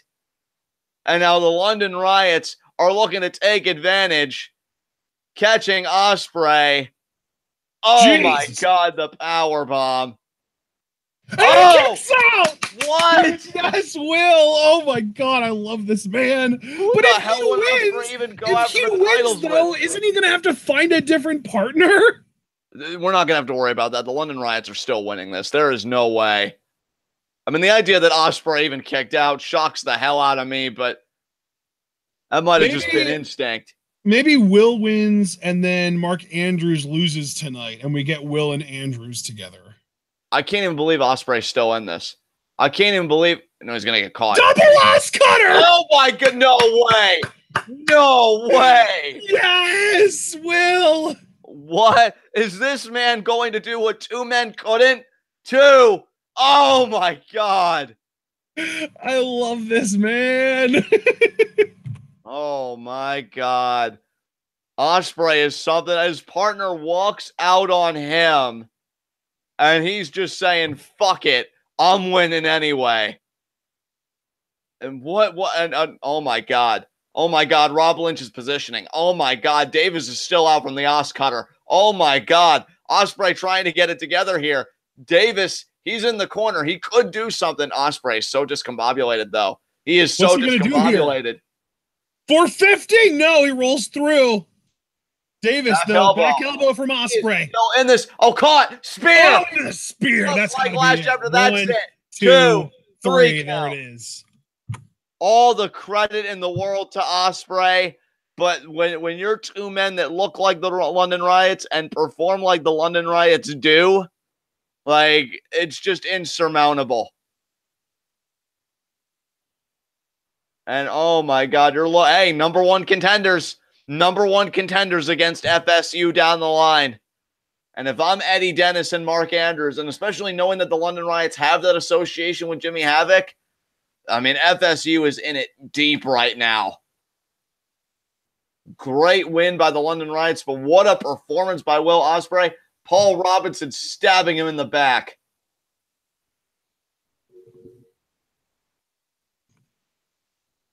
I mean, man, what a match that was. Screw Indy Wrestling and Project Ego eliminating themselves. And now Jimmy Havoc in the ring here.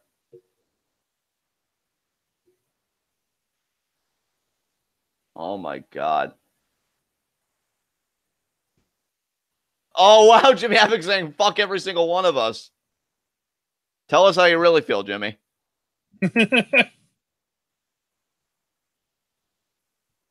No, wait. What's happening here? We still have other matches before the main event tonight. Still have El Ligero versus Tommy End and Prince Devitt versus Zack Sabre Jr. What the hell is this? And Robinson's gone. He's left Ospreay. Yeah. Oh, until you start respecting me, shit's going to happen. Oh, dear God.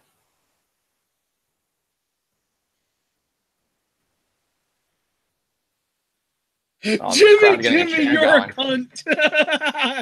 I love this crowd. Oh, God, Ospreay.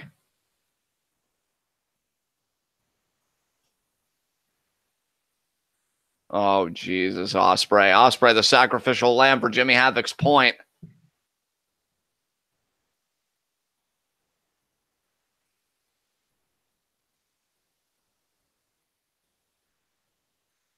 Oh.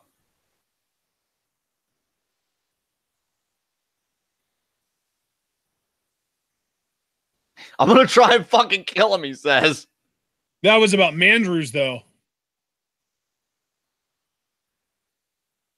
I'm going to torture you now. I love how he apologizes, too.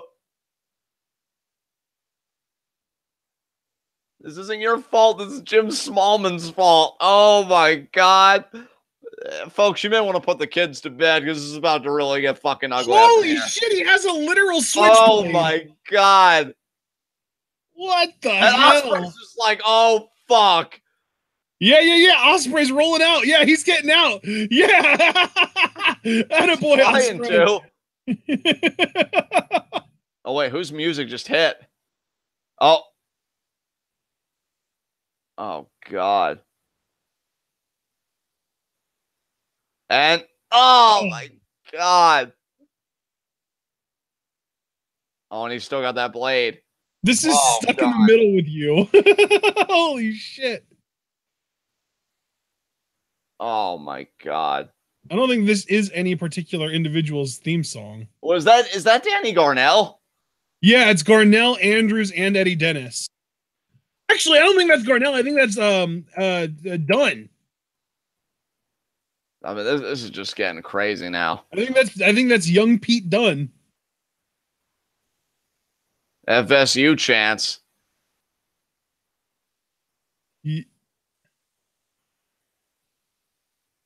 And now Eddie Dennis. That's Pete Dunne. That's adorable that young Pete Dunne was such a good guy that he'd come to Will Ospreay's rescue. Yeah.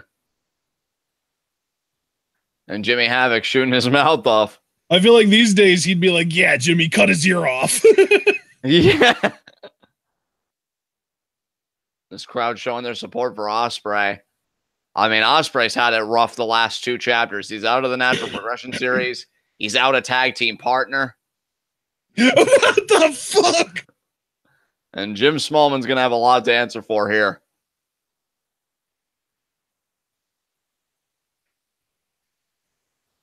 Oh, my God. This is so good. Poor Ospreay's fucking traumatized. He is, but he's so good at selling it. That's the thing. I love it. I think he's still motioning to make sure that he has an ear, that he didn't just get Van Gogh'd.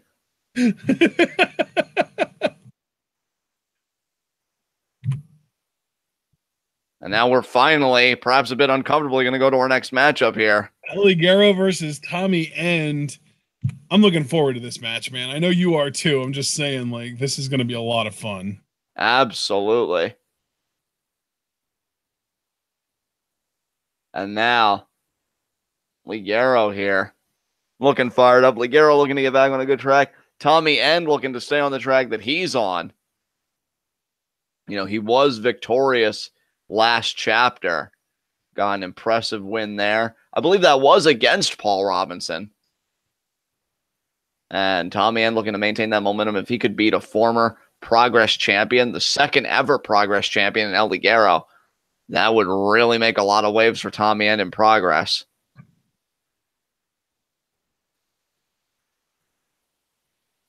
And Jim Smallman here doing the introductions. Tommy End, very impressive competitor, kickboxer, great striking acumen, brilliant striker, actually. We got a $5 super chat from Cliff Amal saying the song playing was a reference to the movie Reservoir Dogs, where Stuck in the Middle played and they danced to it while a man cut someone's ear off. So that was what they were going for. Nice. I kind of want to watch that movie now. It's a Quentin Tarantino film. It came out around the same time that Pulp Fiction came out. They're kind of considered to be like brother films almost. Oh, nice. Yeah. Reservoir Dogs is like the more violent of the two by quite a lot. Yeah, okay. And now there's the show of respect here by Ligero and End. Yeah. It's such a jolt though to go from Will Ospreay's like defiant last stand after Paul Robinson turned on him and then eventually losing to the London Riots to Jimmy Havoc is going to cut Ospreay's ear off, and now we're just back to normal wrestling action. And then I love that, like, Havoc was like, this isn't your fault, Ospreay. I'm just going to cut your fucking ear off, though, because, that'll teach Jim Smallman. God, Havoc's so fucked up. Until you respect me, shit is going to happen to people that this crowd cares about. That's his whole thing. Until you start me, I'm going to just put fan favorites through hell. And he said, you know what I'm going to try and do to Mark Andrews? And I'm going to fucking kill him. He said, I'm going to try and kill him, yeah. Yeah, but I mean, that's the thing. Try. And we've already seen the things that Jimmy Havoc's willing to try and do, like cut Ospreay's ear off. So what the hell is in store for Andrews in our main event tonight? Now, I like the stance here from Andy Ligero, though. Wagging the finger saying, no, not yet. Take it easy there. Now, Ligero. Oh, I think they're trying to see the best way to initiate a Greco-Roman knuckle lock.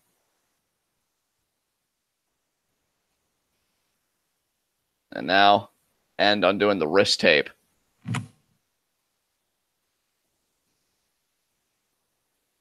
And, pick the leg does end. Great leg pick there by End. Nice. And Ligero now moving around. Oh, kick out there.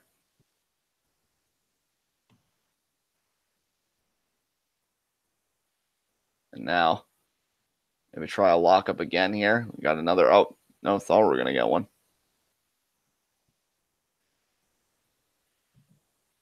And there's our lockup.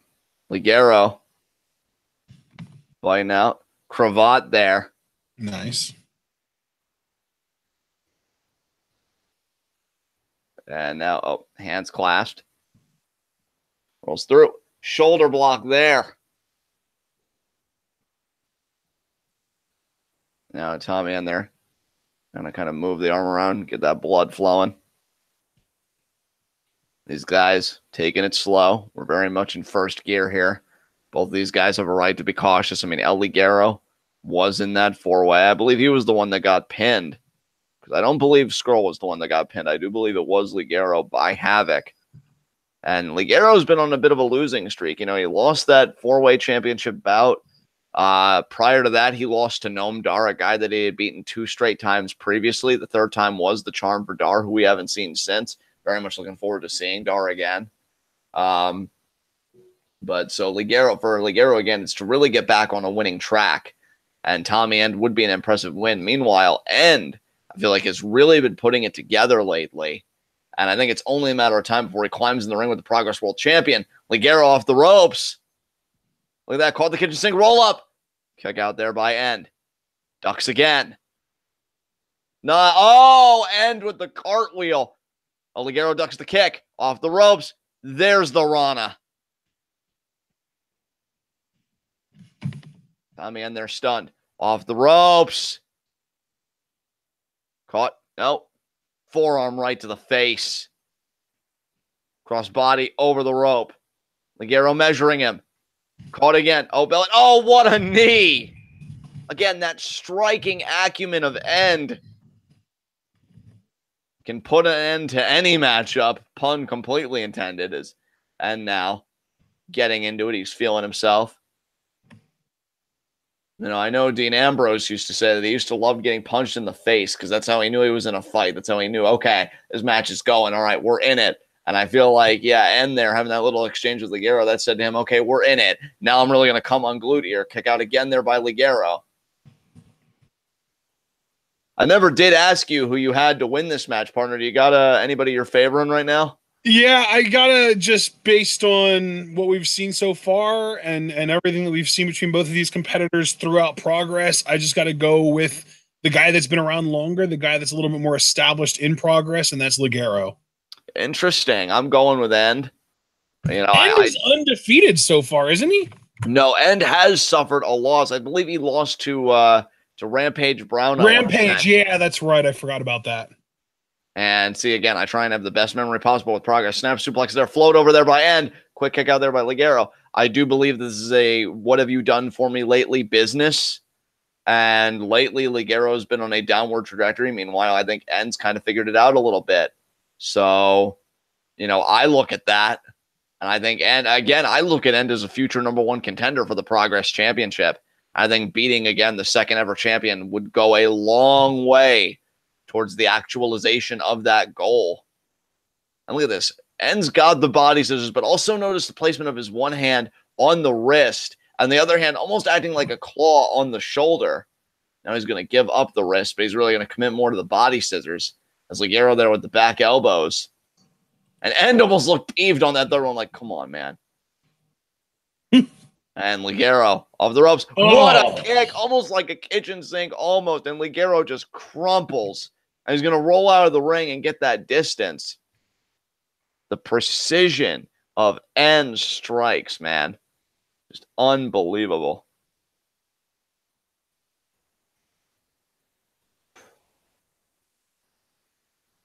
And now Ligero here trying to catch his breath. I mean, my God, he more or less just got kneed right in the midsection. And End stalking. You got to wonder if End's thinking to dive. No, he's just going to pounce. I love that. And see, I said this last chapter too. What a back elbow. I've noticed about End as of late. 2, kick out.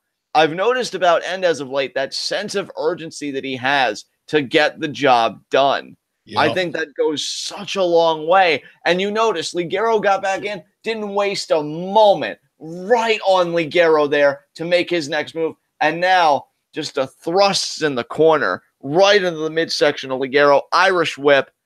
Back hitting the turnbuckle, charging. Ligero, though, vaults up. Oh, could be a super kick, maybe. Drop kick. Drop kick. And that sent End all the way back into the middle of the ring, which created the space Ligero needed to go to the top rope for a crossbody. Nicely done, too. And End kicks out. And this is why I can't really fault you for putting your chips down on Ligero. I mean, this guy, he is resilient. He will find a way to win. I think Ligero really approaches his wrestling as a war of attrition. If I can just outlast the other guy, a window will open up for me to win. We know he likes to employ that springboard DDT. Spin kick there from Ligero. Oh, but End with the back elbow following through. And now End off the ropes. Oh, could be the DDT. No. Blocks the kick. Kick there. Kick of his own. End. Almost called him black. And it's going to be a victory roll. No wheelbarrow. Oh my God. It was like a victory roll face buster into the pin. 2 count. What incredible athleticism they're shown by Ligero. And I'll tell you, it's that speed. We see Pentagon and Phoenix do that as a tag team move where they'll do that exact move, but where Phoenix lands on top of an opponent. So it's like an extra effect to do like an extra, like a super powered just splash on an opponent. But that's the first time I've seen that move used as an offensive maneuver where you actually damage your opponent with it. Absolutely. And now End gonna bait Ligero. Oh, gets out. Oh, thrust kick. Off. Oh, Meteora. Middle rope. Good God. Tommy End is a freak, man. He is, brother. He is. It's so easy to forget because of how frequently he does freaky shit. It's like you just get used to it, but he is, without a doubt, a freaky athlete. Oh, and again, the elbow. The kick. Back elbow, the kick. There's the Enzigir. Actually, that was like a roundhouse kick. And now roundhouse. Went for the suplex, but Ligero lands on his feet. Standing switch. Back elbow from Ligero. Second back elbow. Ligero off the ropes. Ducks the lariat. Handspring. Oh, and caught him into the waistlock, though. Oh, but Ligero counter. Ligero counter. No. And nope. And went for another roundhouse kick. There's oh my God. The Even reverse the ref covered his mouth. The ref covered his mouth. That's how bad the kick was. Oh, and now brain buster. I wonder if that's going to be it. 1, 2, no. Ligero standing. Ligero's a tough son of a bitch. Oh, End though. End is calling for the end. I think he wants that double stomp that he wins matches with. Yeah, that's a great point. That springboard tornado DDT of Ligero, he isn't even anywhere close to being able to hit that. Oh my God! And the with deadlift the by deadlift the German into the bridge, 2, no count, no 3. But again, look at N. No wasted motion. 1 jump up. Again, though, the advantage to a double stomp is even if the opponent does move out of the way, you can land on your feet much easier. Moonsault from End into the cutter. Yes, Ligero reversed that moonsault into a cutter. I'll be damned. Heading to the top rope. This freaking match. These guys are just going tit for tat with each other. Splash. Oh, wow. That was underwhelming. And now we're going to roll into the cover, though. 2. Wait a minute. What the hell? Who the hell was that? I have no clue. I have no clue who that is. And now, I mean, I doubt Tommy N. See, there I was going. I doubt he would enlist the help of anybody. But I don't know what this is about. And the referee just saying, hey, nothing I can do. I mean, I guess it's not. Oh, that was Michael Gilbert. Oh, wow. Gilbert. Is he just going after all? Does he just hate luchadors? Like, that's hilarious, but you might be right. What is if you're wearing a mask, I want to punch your face. I mean, Gilbert takes wrestling very seriously. Maybe he assumes that Ligero doesn't, but Ligero's a former world champion. They're telling Ligero he's won by disqualification, but Ligero is protesting. He wants the match to continue. And it is continuing. Oh, Ed caught him, though. And 2. Oh, but Ligero kicks out. Now Ligero. Oh, what a pin. Hey, run, hey, but only a 2 count. Oh, now, and oh my God, and this is going to be a dragon sleeper. No. Ligero with the snapmare. Now Ligero will. Oh, he went. Oh, and saw it coming that time. But now, End with the dragon. Oh, now it's a dragon sleeper. My God. And he's got his hands tied behind his back, too. This is it. That's it. Oh, my God, Tommy End. Tommy End is freaking phenomenal. I want him to start using that dragon sleeper with his hands behind his back in NXT. Yeah, that'd be a great secondary finisher to Black Mass. Like, hell, the Black Mass could be like, I mean, it should still be a primary finisher because it's like sudden and all that stuff. But if End really hated an opponent, the Black Mass is the perfect setup for that dragon sleeper because ain't nobody going to resist shit when you get kicked in the head like that. And El Ligero's streak of bad luck continues. Loses the 4-way championship match last chapter. Chapter before that, loses his third bout with Darrell. I mean, it's the first time he lost to Darrell, but it's their third bout together as opponents. Yeah. And now here he loses by submission to End, and he's got a new problem in Michael Gilbert, who is prejudiced against luchadors. So it is. I love that that's just a thing now. Oh, and Gilbert back in the ring. Oh my God, the DDT, and now it's almost, oh my God, Gilbert into the guillotine, and Ligero trying to punch out. It's like a hamster trying to fight out of the jaws of a lizard. My God, and now the body goes limp. Yep, this is what happens. I like Gilbert though, man. This is what wrestling needs. I mean, Ligero, he's going to learn. He's going to learn what this business is really about. And Michael Gilbert's going to teach it to him. Classes in session, everybody. Because my God, Ligero is out. Oh, man. I mean, Michael Gilbert might be prejudiced, but my God, like He's making waves. He beat Eddie Dennis tonight. And I like that Gilbert, he wasn't just content for the win. You know, he wanted to make an impact. He wants Progress to bring him back. He doesn't just want to be that footnote of, oh, I beat that one guy in this match that one time. No, he wants to be impactful. He wants to be significant in the trajectory of Progress as a promotion. And if he's got to do it at El Ligero's expense, well, then that's just the way the cards fall. And this crowd letting Gilbert know exactly how they feel about him. Man, it is not a good time to be Ligero right now.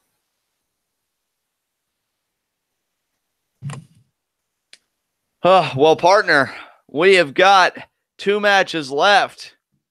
I'll tell you what, man, it's a good thing this next match is between 2 people that aren't necessarily Progress regulars. Although I guess Sabre could make an argument for it, because the last 2 matches have ended with post-match assaults on people that we just didn't expect. Yeah. Oh, man. Oh, we just got a £4 and 99-cent super chat here from the Chief End. This is my favorite Progress match. The Technical Wizard, Zack Sabre Jr. versus the Real Rock and Rolla, Prince Devitt. Oh. And now Jim Smallman here going to make the introductions. There is ZSJ, and here comes Devitt. And this crowd losing their minds here. Oh, man. Devitt. I forget what makeup he wore for this, because I've heard about this match for so long. Like, everybody made a big deal about it when it first happened. And, oh, it's the Joker. Yes. Joker Devitt. One of the true iconic entrances of Devitt before he got to NXT and started using the same makeup every time. Yeah, and I know it's the same makeup, and I'm still waiting for that makeup to make a WrestleMania entrance, damn it. Yeah. And now, Prince Devitt. Maybe next WrestleMania when he's in a championship match. Oh, wait, he was in one this year. Exactly. God damn it. Yeah, that makeup is sick, too. That's really, really well done. And I guarantee you, Devitt really doesn't care to share how he got these scars with Zack Sabre Jr. He wants to impart some scars to Zack Sabre Jr., and that's what he's going to be doing tonight. Do you want to know how I got these scars? You know what? 9 out of 10.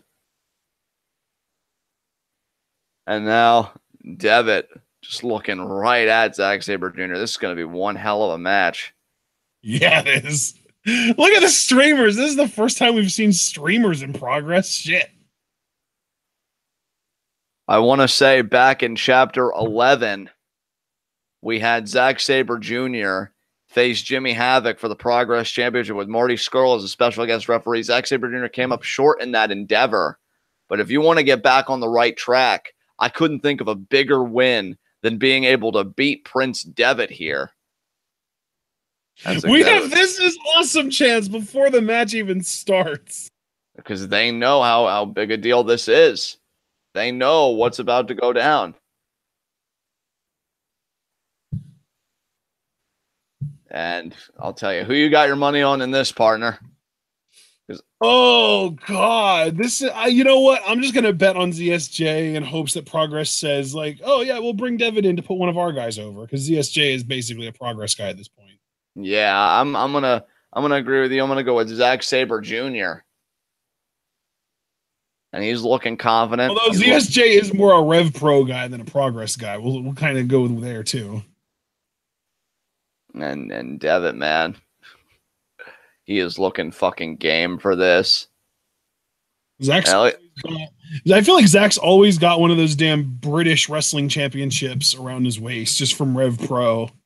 Zack Sabre Jr. is never without gold for very long. I know he's going through a bit of a dry spell, though. I think he still has the Rev Pro tag belts with Suzuki. Yeah, he and Suzuki are the British tag champs for Rev Pro. Yeah, that's what. But I know the Rev Pro heavyweight champion is Ishii. Yes. Lost. But yeah, oh my God, Devitt. He looks amazing. He does. I love that he even has the half tucked in undershirt too. You can see it's half tucked into his trunks. Yeah. God, the attention to detail. He's so great. Oh, wait. Oh, drop kick already. Oh, and he's going to the top. Is he thinking double stomp immediately? Jesus Christ. Well, his asking rate to come here must have been pretty high. Double stomp. Oh, my God. Coup de grace already. No, my God. Yeah. 1, 2, and ZSJ kicks out. But that might, I mean, my God. The idea that you hit that already. Jesus. I love it, though. This man does not get paid by the hour, it seems. Now he's disrobing. So he just wanted to get that assault, that flurry of offense done early to take ZSJ out for long enough for him to have time to disrobe mid-match. Oh, my God, the abs. In the words of Dean Ambrose, eat a carb. And now... Oh, the uppercut from Sabre. Oh, but the enziguri from Devitt. God, I almost called him Balor. Damn it. And Devitt looking so impressive here. Off the ropes. Oh, but ZSJ with a jumping kick to the chest. What a jumping kick it was, too, partner. I mean, my God. And now ZSJ. What's he got to be thinking here? Oh, the headbutt. And now, uppercut again there. Pushes off, and again the headbutt there. Oh, now off the ropes. Devitt goes low. Leapfrog. Sends Sabre, and there's the drop kick from Devitt. Beautifully done there.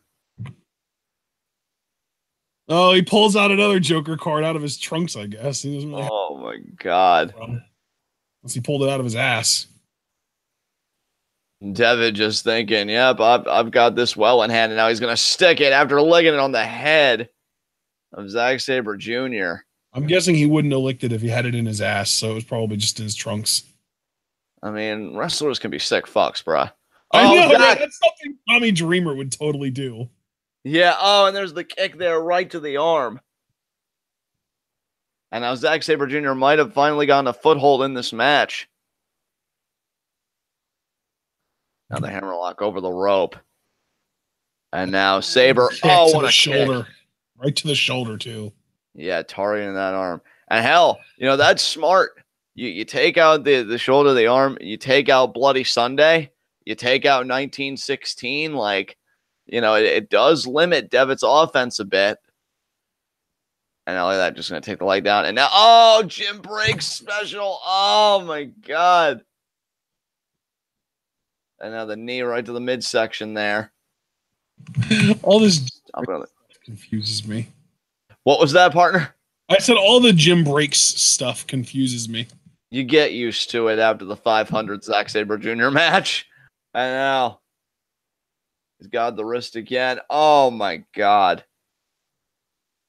I think it's impressive that Zack was able to bounce back after being hit with the coup de grace so early on in the contest. And now kicking the shoulder again and again. He is going to turn that arm into a limp noodle when he's done with it. And now he's going to lift Devitt up. Slams him back down. And then the knee right down on the arm. Beautifully executed by Zack Sabre Jr. And now he's going to bend the finger. Now the other finger of Devitt. Stomping on the elbow there.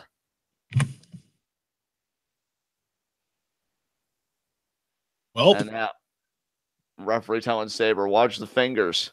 You've got to appreciate, though, that Sabre has slowed this match down to the pace that he prefers. Yeah, absolutely. Because Devitt got out the gate just immediately with that speed, with that burst, just jumping straight into the shotgun dropkick and then the double stomp. And ZSJ has effectively slowed this match down to the point that he is doing his joint manipulation stuff that we've seen him do all the time in this match, despite the less than ideal start. Absolutely. And now Zack here's got the fingers and he's going to bend them back. Oh, and now look at this. He had him in almost like a position for a seated Fujiwara, but now he's just going to twist the arm, I'm guessing. And Grabs back on it. Man, all the force of him coming down on the canvas. And now he's going to take the other arm. And again, though, working over the other arm, just make sure that there's no resistance on the part of Devitt. He still has the arm hammer locked, basically.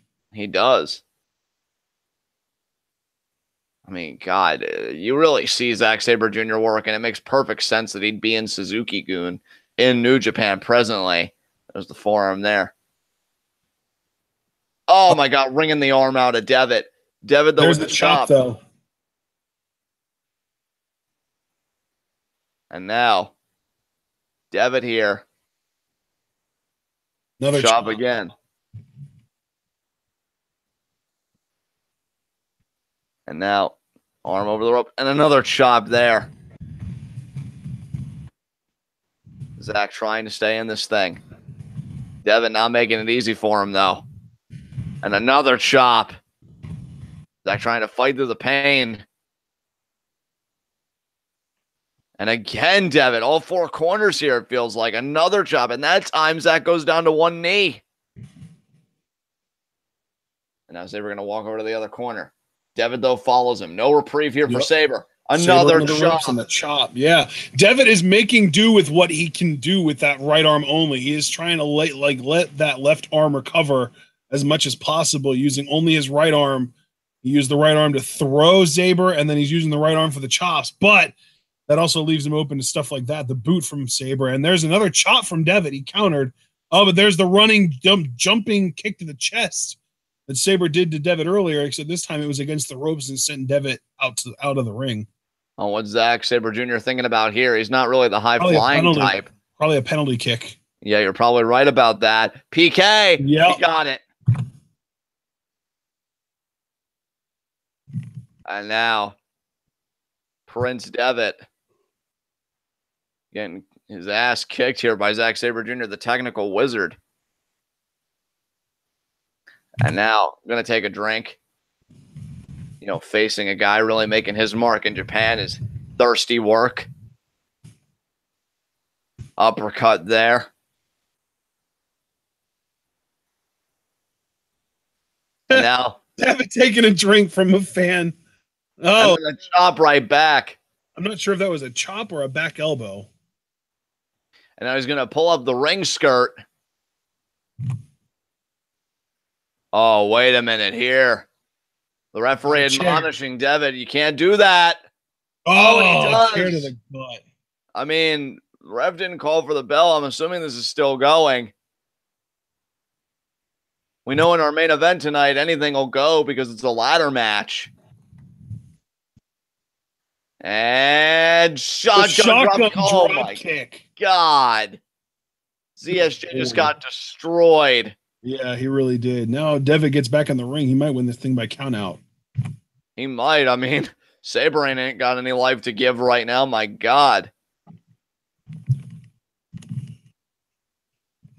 Devitt here has got to be loving the position he's put himself in.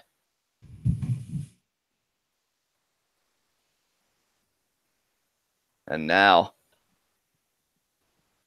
Sabre here trying to gather his bearings.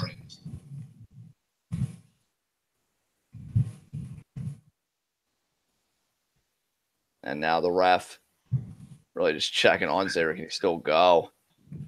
And he's crawling. He's crawling as best as he can back to the ring. And he does. He gets there. Oh, but Devitt's going up top. He might be thinking another double stomp. To the back. And he got it. He got it. And now he's thinking Bloody Sunday. Oh, and he got it. That might be it. 1, 2. No, Sabre kicks out. I believe Bloody Sunday is when it's like the front face, like almost like the Impaler just driving into the canvas. And we haven't seen that yet. And now we might see it. Bloody Sunday. No. Forearm. Uppercut. That was like a reverse Bloody Sunday. Yeah. Oh. Almost like a Pele there from Devitt. Zack Sabre Jr. down. Devitt was thinking Bloody Sunday. Then it led to a strike exchange between the two men, and both of these men are down Whoever gets their footing first might come out with the victory in this match. And Zack now going to the other corner, trying to pull himself up, trying to mount an offensive here. And now Devitt up. Forearm. Zack responds with an uppercut. Forearm again. Uppercut by ZSJ. From Sabre. Forearm from Devitt. Oh, he went to the forearm, but Sabre with this, looks like a half and half. Half Nelson suplex. And now, PK. Oh my God, penalty kick. 1, 2. Oh, wow. Devitt had Article 50. Out. And now immediately Sabre into Article 50, this cross arm breaker. He's working on it, but Devitt has his hands clasped tight. You can see how tight he's got him, and then he got to the ropes too. So Sabre has to break. And Devitt. Break the hold, not the arm. Exactly. Of course, Zack Sabre Jr., he's so malicious, he wouldn't mind doing either. Oh, of course. And now, Devitt trying to get back in this thing after having such a hot start. Zack really able to keep pace with Devitt. Now ringing the arm. Could be a suplex. No, Devitt. There it is. That's the brain buster. That I believe. No, Sabre is up. But he's spaghetti legged. Oh my God. Article 50. Article 50. Oh, but look at this. Devitt 2. Sabre reverses. Sabre. Oh, Jim breaks armbar. Armbar. Once the Jim breaks arm. Oh, but he got to the ropes again. Devitt is playing an amazing game of spacing and positioning in this match. Absolutely. That's how you know somebody that's just, they're doing stuff in a wrestling ring and the other guy is a wrestler. When they have that spatial awareness, when they know where they are in the ring at all times and they milk it for all it's worth. And Zack just viciously kicking the arm, uppercut off the ropes. What a lariat. Now what's he thinking here? God, that lariat just beheaded Sabre. That was insane. Now he's on the top. Is Devitt. He's thinking double stomp again. From that distance. Oh my God, that's going to do it. 2? No, it's not. Look at Jim in the background. Did you see Jim in the background's reaction? Oh my God. And now, wait a minute here, Devitt. Jim Smallman is sitting up against the wall in the background, and when Sabre kicked out, he just had this look on his face like, holy shit. Now it could be Article 50 again. No. Spinning Fury. Now we're going to get Sunday. Bloody Sunday. Oh my God, that's it. Go home. 1, 2, 3. Devitt wins. What a match. What a match between these two men. And Devitt gets the win with Bloody Sunday.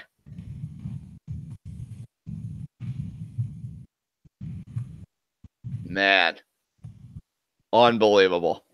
Great action here at Progress Chapter 13, which leaves us with only one match left. Jimmy Havoc defending his Progress Championship against the man he screwed to begin his reign, Mark Andrews. In a ladder match. In a ladder match. Mark Andrews looking to be a double champion, the first ever double champion in Progress and the first ever two-time Progress world champion. If Mark Andrews can climb the ladder, he'll not only be ascending towards championship gold, he will be ascending towards immortality itself if he can beat Jimmy Havoc tonight. And Zack Sabre Jr. trying to get his bearings. We know he's conscious. We know he's alive. And Devitt, great show of respect here, helping Zack up. And it's funny that I was talking about our main event because our champion has no respect for anybody, was willing to cut Will Ospreay's ear off to teach Jim Smallman a lesson. There's the hug and the show of respect. I love seeing that. I mean, all these guys are coming up in the business together, trying to make their own way. And the present day, Prince Devitt is now Finn Balor on Monday Night Raw. Zack Sabre Jr., part of Suzuki Gun in New Japan, just recently challenged the champion Okada at Sakura Genesis. And Zack there being left the ring by Devitt. That's a class act by the winner of this match. And I got to tell you, partner, my mind is just completely on the ladder match, though. I think that match is going to be absolutely freaking insane. It's definitely going to get violent, as all Jimmy Havoc matches tend to do. He is, like you said, he's going to try and kill Mark Andrews tonight. And again, given the precedent that Havoc has set by trying to cut a man's ear off in Will Ospreay earlier tonight, I wouldn't take those words lightly. I wouldn't take them as hyperbole to try and sell the event. I think those are the thoughts that run through the mind of Jimmy Havoc. Mark Andrews better watch himself. And I mean, hell, if you ask Jimmy Havoc, he hasn't done anything wrong. Like, all of this is Jim Smallman's fault. And there's a contract up there. I owe you one title. Obviously, right now, the Progress Championship is a staff. It'd be very weird to hang that up. So a contract-style object is definitely the way to go. I love that. This promotion is so great because even when they do Bush League, they do it in the campiest, cheekiest way possible, and I love it. Hey, if you're going to commit 150%. Yeah. And now these two, what a Jimmy Havoc looks like such a middle teenage edgelord wannabe goth in high school or something. Like the fucking trench coat and even like the staff almost kind of contributes to that overall aesthetic. It's hilarious. I feel like I knew a kid in high school that wishes they could be as cool as Jimmy Havoc. Yeah. And I mean, I will tell you what, I am so divided on this match because on one hand, with it being anything goes, like I have to, and Havoc already employing that by hitting Andrews with the staff and stomping away at him, I have to go with Jimmy Havoc. But on the other hand, a ladder match does seem to favor the more agile, the quicker Mark Andrews, not to mention where I'm hesitant to favor Havoc is on an even playing field. Mark Andrews has been so impressive. As you see there, the head scissors right out to the ring. Havoc, though, meets him there. Going to go for another head scissors. He got it. Havoc again out of the ring. Andrews, tope suicida, launching himself onto Havoc. And this has quickly devolved into a fight as we knew it would. But as I was getting ready to say before all the explosiveness, when it's on even ground, I think there are seldom few competitors in Progress that can beat Mark Andrews in a fair fight. Yeah. But we also have to consider that Jimmy Havoc has his heavy in the form of the London Riots. They can even any playing field in Havoc's favor, and that's the thing. Like, I wouldn't be surprised if at one point in this match, Andrews was on top of the ladder, his fingertips grazing the contract, and London Riots tipped the ladder over with Andrews, a part of it, sending him crashing down to the canvas. And there's Havoc. There goes right into that wall there. Andrews, though, you got to imagine, too, from the emotional side. I mean, Jimmy Havoc is cold. He's ruthless. He's calculating. He's sadistic. Andrews, on the other hand, is running on pure emotion. He was Progress champion. He was the man of Progress.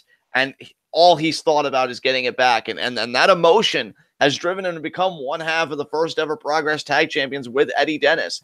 It drove him to keep his momentum. He has earned every right to be here. And that looks like one hell of a screwed up ladder, but I've never seen a ladder look like that. But Andrew's going to try and make it work. And a body shot there by Havoc is going to toss Andrews out. And now look at Havoc already. Going to try and make the ascent, but Andrews meets him there. Back and forth these two go. And now Havoc again. Havoc again. Going to make the ascent. And again tosses Andrews out. And Havoc, I love the sense of urgency from Havoc. I will say, even if he feels like he doesn't have a chance, he's going to take every opening he has to walk out of here still Progress champion. Forearm there. And now, what's Andrews going to do with the ladder here? You see Havoc in the corner. Hardcore rules can also favor Havoc, let's keep in mind. Forearm, forearm, forearm. Andrews just coming at Havoc with all the anger he can muster. And now, oh. Oh my God, that power bomb. Gosh. Boy, this sure didn't take long to devolve into the violence, did it? No, it did not. I don't think they cared to waste any time, personally. I mean, if we get to that this quickly, how long is it going to take before Jimmy Havoc takes it to uncomfortable levels of extreme? Yeah, exactly. I mean, you echoed my sentiments perfectly. I mean, we already saw him threaten to cut the ear off of someone that he didn't even dislike. Exactly. He even said, "This isn't your fault, Will. It's Jim Smallman's fault." Yeah, that was just to send a message. Imagine what he'll be willing to do here to keep his damn title, keep his stranglehold on this company, basically. And hey, I mean, not to be that guy, except, I'm always willing to be that guy. Jimmy Havoc may have to. I mean, Mark Andrews is a legitimate threat here. The biggest mistake Havoc could make would be to take Andrews lightly. So if you're going to cut a leg off, cut the leg off. Honestly, cut it off, because Andrews is less of a threat with one leg than he would be with two. And now Havoc, pretty much what I'm saying. Freaking out there internally because I didn't think he was gonna flip the table over. I thought he was just gonna powerbomb Andrews onto the legs. I would have freaked out. Yeah, and now Havoc here. Essentially, my philosophy, if I'm Jimmy Havoc and retaining my championship, comes down to that one soundbite that I personally have always loved: by any means necessary. And hey, you know what? I'd go the same for Andrews, because you're in there with a guy. This is a strong-ass table, dude. You never see anyone standing on a table in Lucha Underground. Oh! No, you don't. Oh! Andrews, man. Almost a side effect there. And now... That was awesome. The almost limp body there of Havoc laying on Andrews. Andrews sent them both through it. Havoc got the worst end of the deal, I'd have to imagine. And now with Havoc incapacitated for the moment, if Andrews can just will himself, he can begin the ascent up the ladder and become the new Progress champion. And now, oh, wait a minute here. Andrews is not done. He just went under the ring skirt. And again, what's he looking for? A bigger ladder, maybe? And yeah, it's another ladder. Oh, that is a bigger ladder. Oh, my God. You know what, though? I respect that from Andrews. That's exactly what you need to do. That's exactly what your mindset needs to be. Go big. Hit Havoc with all the artillery you can. Because with the way Progress operates, you may not get a second chance at this. I actually commend Progress for giving Andrews. Look at the size of that ladder. Even the ref's like, God damn. But look at Havoc, though. Has a steel chair. And hits Andrews. I think that was almost like right to the leg. Oh, and then the foot gets caught up in the ladder. That is dangerous for Andrews. And he gets it undone, thankfully. That's a very dangerous place to be. And now Havoc gonna toss Andrews out. Yeah, he's not done with Andrews yet, man. He's not even thinking about winning the match at this point. He is just thinking about all the shit that he is gonna do to Mark Andrews. Oh man, the chair right across the back. But you know what though? This is genius by Jimmy Havoc, and I'll tell you why, as he throws the chair right in Andrews' face. When you take a guy out and you beat him on the outside, you figure he's got to recuperate from the beatdown. He's got to pull himself back into the ring. And then when he's back in the ring, depending on how much of an ascent you've made on a ladder to the contract, you've got to stop that ascent. So it's a multi-layered process, and Havoc knows it. If you just keep it in the ring, well, then I'm already halfway there. But by taking him out, you make them make that extra expenditure. And I think that's absolutely brilliant by the champion. And now, again, just throws a chair at Mark Andrews. And now Havoc going for the table here. And now Jimmy Havoc. Is he just going to chuck the table in it? No, he is going to legitimately set it up. I mean, I never know with Progress. These people think of ways to hurt each other that I don't bother contemplating. Yeah. I mean, I'm sick, but I don't want to give myself completely to the sickness. And now Havoc. You don't want to get down with the sickness, John? No, not quite. And Andrews DDT on the apron. And now Havoc in a very weird play. Oh, now I don't know if I would have done that, but Havoc may not even know where he is. I mean, Havoc just wanted to land anywhere. I think he chose the worst possible place because now Andrews looking at Havoc, making the ascent. He's on the middle rope. Now he's on the top rope. God. What are you going to do, Mark? Oh, Havoc got out of the way. Havoc was like, fuck this. Wow. Oh, slingshot. Oh, but he lands on his feet. Oh, and then look at this, Jimmy. Oh, and the snap suplex on the floor. And that is a literal hardwood floor. And see, that's the beautiful thing if you're Jimmy Havoc.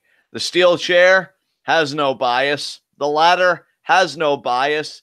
The wood floor, completely impartial. All the machinations that Jimmy Havoc has of violence, and now the crowd dispersing here. And, oh, Andrew's going right into the pile of chairs there. That's why Havoc loves violence, because he can bend it to his will. You know, he doesn't have to worry about a gym small or anything like that. A chair will comply. You know, all of these non-living fucking violent objects will obey Jimmy Havoc. And I know he wishes he could control Smallman the way he controls a steel chair. Humans are a bit more complex, unfortunately, for the champion. As Andrews now... up and over. Back elbow there from Andrews. They are on the same side as that setup table now still. Andrews there with another back elbow. Heading up to the middle rope, it looks like. Jimmy... Kick, no. Oh, God. Oh, Jesus. Oh, God. There it is. Bomb. And Jimmy Havoc landed on his feet, too, and really leaned into it. So Jimmy Havoc now is just going to have time to recover and recover and recover while Andrews is just in pain. Yeah. Oh, my God. That was a very positive outcome for Jimmy Havoc and not so much for Andrews. I mean, and we're having a debate in chat over, is Havoc in the right or is Jim Smallman in the right? And I'm honestly surprised that debate's even happening, but I digress. Damn. And now Havoc going to pull himself up. Havoc doesn't really give a shit right now who's in the right and who isn't. He just wants to get that contract and get the fuck out of here. He's looking at the ladder, leaning up against the ropes. That ladder is big enough that, I mean, you get to the top, I mean, you will easily be able to pull down that contract. Yeah. Oh, but it might be broken, though. Havoc trying to keep it together. Yeah, he was just, that's like a brace. Oh, so like a mechanism that you could just detach at will, probably. Yeah, it locks it in, basically. Makes sense, makes sense. And Andrews, no, Havoc is going up top. Oh, but I think Havoc sees Andrews, and you know what? That's so smart by the chick. Can we just say for a second how smart that was? Because I feel like everybody else would see a guy stirring, and they're like, you know what? I'll flip that coin. Not Jimmy Havoc. Not Jimmy Havoc. He wants to know that a body is completely unequivocally incapacitated before making any kind of an ascent, and that's why he's the champion. Scoop slam on the chair there. Jimmy Havoc is so methodical too, because like, yeah, he saw Andrews coming in and he attacked him immediately, but then he also, rather than just being like, oh, that kick will do it, and then going back up the ladder, he's just like, well, clearly this isn't doing it. I need to get more. I need to do more damage. So he went out and got a chair, and he scoop slammed him, and then he just threw the chair right into Andrews' face, and now is the time to climb. Exactly, and now Havoc feels comfortable making that ascent. And he's actually climbing at a reasonable pace, too, although he does see now Andrews is recovering again, and he's probably do something to, yeah, he's getting back down. He is not done with you, Andrews. And there's another kick. And what I love there was that... And he's deciding that he clearly needs more room to inflict the amount of damage that he feels is necessary at this point. But you know what else makes it so smart, Ashton, is even if this backfires for Havoc, Andrews now has to go over, get the ladder, and reposition it. And there you see the hip toss. It didn't work out. But the ladder isn't in the middle of the ring anymore. If Havoc had done that when that ladder was perfectly placed, I mean, my God, Andrews would have a golden ticket, but now he's got to do extra work. And I also just wanted to say, I love that Mark Andrews couldn't figure out how to lock the ladder earlier, and yet this like posh goth British guy in Jimmy Havoc was able to do it. Like, it's just, I don't know. Everything Jimmy Havoc does is just amazing. And now Andrews bringing the chair into the ring. I don't know if you're going to out-violence Jimmy Havoc, but we have seen people before beat Jimmy Havoc in his hardcore element. And Andrews, I think, is absolutely capable of doing the same. Another chair in the ring now. And now Andrews smacking the chair. He's feeling confident. He's feeling confident, and he should. And now Havoc, chair to the midsection. And now up and over. Chair to the back. Whew. Oh, low blow. Whoa! Anything's legal, baby. This is why Jimmy Havoc is on another level, people. I mean, hell, it's why he's the champion and Andrews isn't. Oh, just throwing the chair right in the face. There are people that want to do things a certain way, and then there's Jimmy Havoc who does things his way, and there is a difference. And you know what I love, too, is instead of just throwing Andrews out and hoping that that takes long enough for him to be able to get the title, he goes out and throws him even further. Yeah. Again, this man, I don't think I've ever seen somebody perform. He's going to even inflict more damage now, too, because he's got another freaking table. This is going to be the third table in this match. It's worth noting, though, Jimmy set up the first two. He went through one, and he put Andrews through the other. So let's see where this one ends up breaking. And what's even more concerning, partner, because you just made a similar point only moments ago, the spacing, because that table has been brought way out here. Yeah. Like, this is not good. I mean, for whoever goes through it, they might have given up the match because you're going to have to crawl back in the ring. And then, God knows, I'm assuming the ascent by then would have been very impressive. How do you stop somebody that's already made that kind of an ascent when you're not just going to, like, hop back up? I mean, we even saw Andrews when he got pelted with those chairs. He was on the other side of the ladder. It's not like he was making any kind of an impressive climb. Jimmy Havoc just didn't want to flip the coin. This... there will be no stopping. If Havoc succeeds here, there will be no stopping Jimmy Havoc from winning this match. Flipping off the crowd. Oh, I think Andrews wanted a friggin' crucifix powerbomb. Oh, Jimmy Havoc fell. But look at the spacing of Andrews. Andrews! Oh my God, the swanton! I can't even see if that went through the table or not. Yeah, I mean, it's very dark over here, very obscure. But I'm just going to trust that Mark Andrews did his damage because this crowd is freaking out. Yeah. And I mean, you know what? This is where if I'm Jimmy Havoc, I am really grateful that I have the London Riots in my back pocket because they may need to be called upon here momentarily because Havoc is out. I mean, the downside, if you're Mark Andrews, is that, yeah, you just did a lot of damage to Jimmy Havoc, but because you're so small and you have to use your own body as a weapon, you did a lot of damage to yourself as well. And that's an excellent point. Down considerably. Yeah, that's an excellent point for sure. And now again, let's remember the work that Havoc did earlier that I even forgot about. The ladder in the corner. So now Andrews has to do the work of repositioning and Havoc already crawling. My God, what a creepy sight that is. Havoc just refusing to die, crawling back to the ring, and Andrews, he's flooring it, man. He's fucking flooring it. He's saying, screw this. This is a race right now, and Andrews is winning it. But this is a sprint, not a marathon right now. And oh, the shot to the inside of the leg. You sure about that? And yeah, well, Havoc just turned it back into a marathon. Like, not so fast, Andrews, not so fast. No, I mean, are you sure it was the inside of the leg and not something a little higher up? Oh yeah. Oh well, I'm pretty sure it was the inside of the leg, but God knows with Jimmy Havoc. Yeah, Andrews certainly seems to be a little more affected than that. And now, I mean, this has been a grueling fucking match, partner. I mean, I love that Jimmy's whole shtick in this match is just setting shit up, and then whether he's the one that goes through it or Mark Andrews is completely up to chance. Yeah. Well, hell, I mean, there's not much coherence you can bring into a ladder match. So, for Jimmy Havoc, can't really say I blame him for this strategy. Middle rope. On the middle rope has Mark set across two chairs. Oh, Mark, though, jumping enziguri there to the head of Havoc. And he set. Oh, this could be a pivotal maneuver here. No. Is he going to do a Rana? I think he's going to do a Rana. Yep. And oh my God, he got it. Havoc sent into the two chairs. Man. Jimmy Havoc absolutely destroyed. Mark Andrews looking to take advantage. What a crazy ladder match this has been. Yeah, that's right. I guess this is the main event. I actually lost track of the matches, but this is the last match on the card. Yeah. Oh. And now Andrew's looking to make the ascent.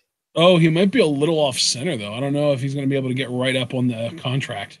Andrews will jump to that He's contract. There, oh, wait a minute. Oh, there are the London Riots. Right on cue. Riot on cue. And now, oh my God, Davis. Actually, no, that's Lynch. That's Davis. Yeah, Davis is like, he just seems more sudden to me.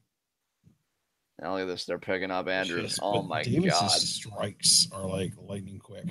Oh, shit. Wait, there's Pete Dunne. There's Here Eddie comes the Dennis. cavalry. Here comes the cavalry. There's Dunne. There's Eddie Dennis. Is Will Ospreay in here? No, Ospreay not getting involved right now, but Ospreay may still have a bone to pick with Havoc, seeing so, you know, Havoc tried to take his fucking ear. Yeah. Wow, Ospreay. So you let these guys come to your rescue, but you don't come out to help anyone. Oh, double dive there. London Riots taken out, at least for the moment. Now, if I'm Eddie Dennis and Pete Dunne, I grab one member of the London Riots respectively, and I drag their asses to the back and bring this back to a one-on-one match. Oh! What a forearm by Havoc. Jesus Christ. Oh, Acid Rainmaker! They got it. Acid Rainmaker. That's the first one that we've ever seen in Progress. And now, Eddie Dennis and Dunne, they're just fighting with the London Riots. Now, what's Havoc doing here? Havoc getting the part of the ball. Yeah, to help the London Riots to get rid of these guys, I think.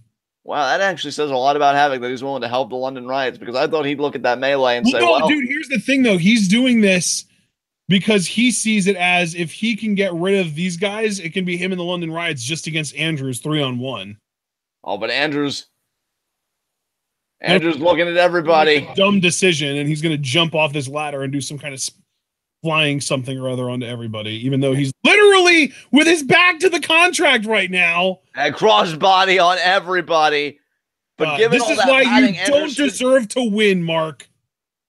I mean, I will say in Mark Andrews' defense, maybe he just thought better to take them all out. Maybe he wasn't willing to flip that coin. Like we know Havoc hasn't been willing to flip that coin all match. But now with all that padding, Andrews should be able to make a quick recovery in theory and make the ascent once again. I mean, Havoc's just laying sprawled amongst the bodies. In theory. In theory. Notice that Havoc was also the furthest away from Andrews' landing spot. And Dunne and Dennis recovered. Now they'll take care of the London Riots forearm shots there. And now Lynch right back there on Dunne. Dunne there with the knee.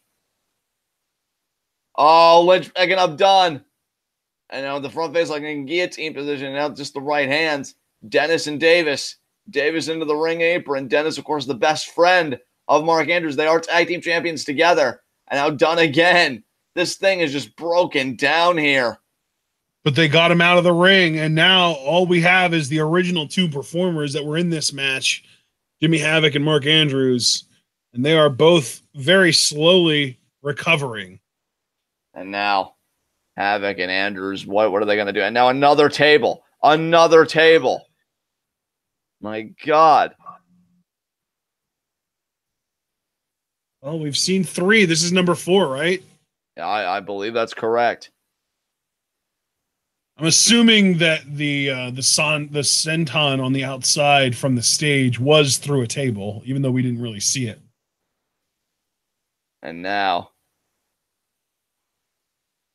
both men are in that ladder. Oh, Andrews got the contract. Oh, forearm there by Havoc. Yeah, that was vicious. There's Andrews grabbing the contract, but Jimmy with the forearm of his own. Andrews with the forearm. Jimmy, Andrews, Jimmy, Andrews. Jimmy's starting to throw slaps. Did you notice that? Yeah. Oh, double headbutt there. Oh, Andrews went down. Oh, but he tripped the ladder over. Oh, wow. I thought Havoc was going to win it there. You know what, though? That ladder is in a position where all you have to do is pull it, and it would get straightened right up and be right in the middle of the ring again. Oh, now Havoc. I don't know if he wanted to do this. No, I think he did want to do this. He's going out now. He's kind of moving the table a little bit here. I think he wants to put Andrews down. Oh, Jimmy. Don't get sunset flip powerbomb through that table, please. Oh, Jimmy just did the throat slit. He's saying this is it. And now. No, yeah, I knew that was going to work. Oh, Andrews. Oh, shit. Oh, God. Jimmy with the lefts. Andrews with the... through the table. God. The enziguri knocked Jimmy off balance, and he fell right through that table. Now, Andrews has an opportunity. If he can climb this ladder, it's not going to take too much to set it up. There it is. It's set up properly already. Yeah. Oh, God. He's looking to the back like he's expecting the London Riots to show up again. No, the London Riots have been neutralized. This could be Andrews' moment.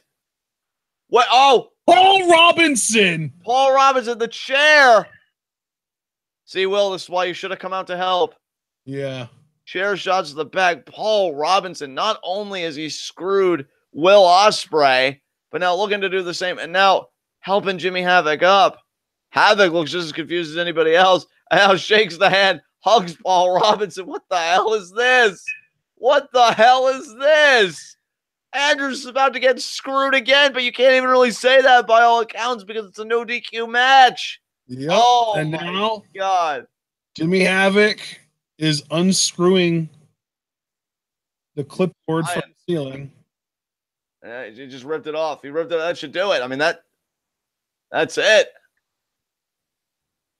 Maybe he needs to come down with the clipboard and the contract. Yeah, there it is. There it is. Oh, man. Oh, now he's going to use the clipboard as a weapon. Oh, my God. Paul Robinson has not only turned his back on Will Ospreay and these fans, but he's aligned himself now, with Jimmy Havoc, who's still the champion. There's a hug there. Where is Ospreay?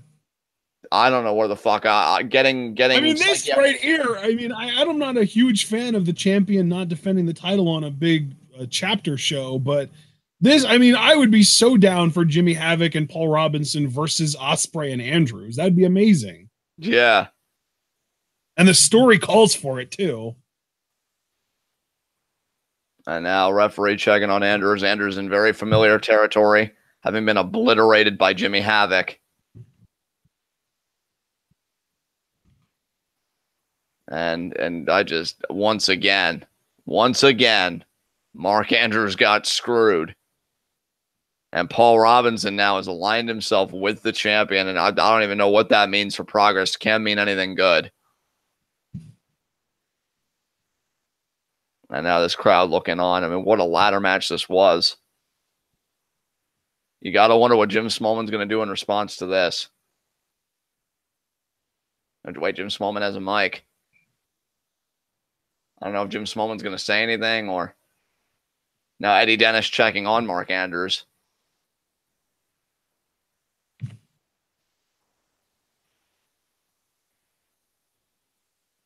And now this crowd showing their respect for Mark Andrews, who left everything in that ring to become the first ever two-time Progress champion and the first ever double champion in Progress.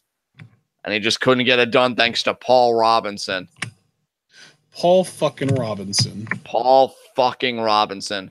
Mr. Wrestling, and apparently after tonight, Mr. fucking Backstabber. Yeah. And this crowd showing their appreciation. Oh, man.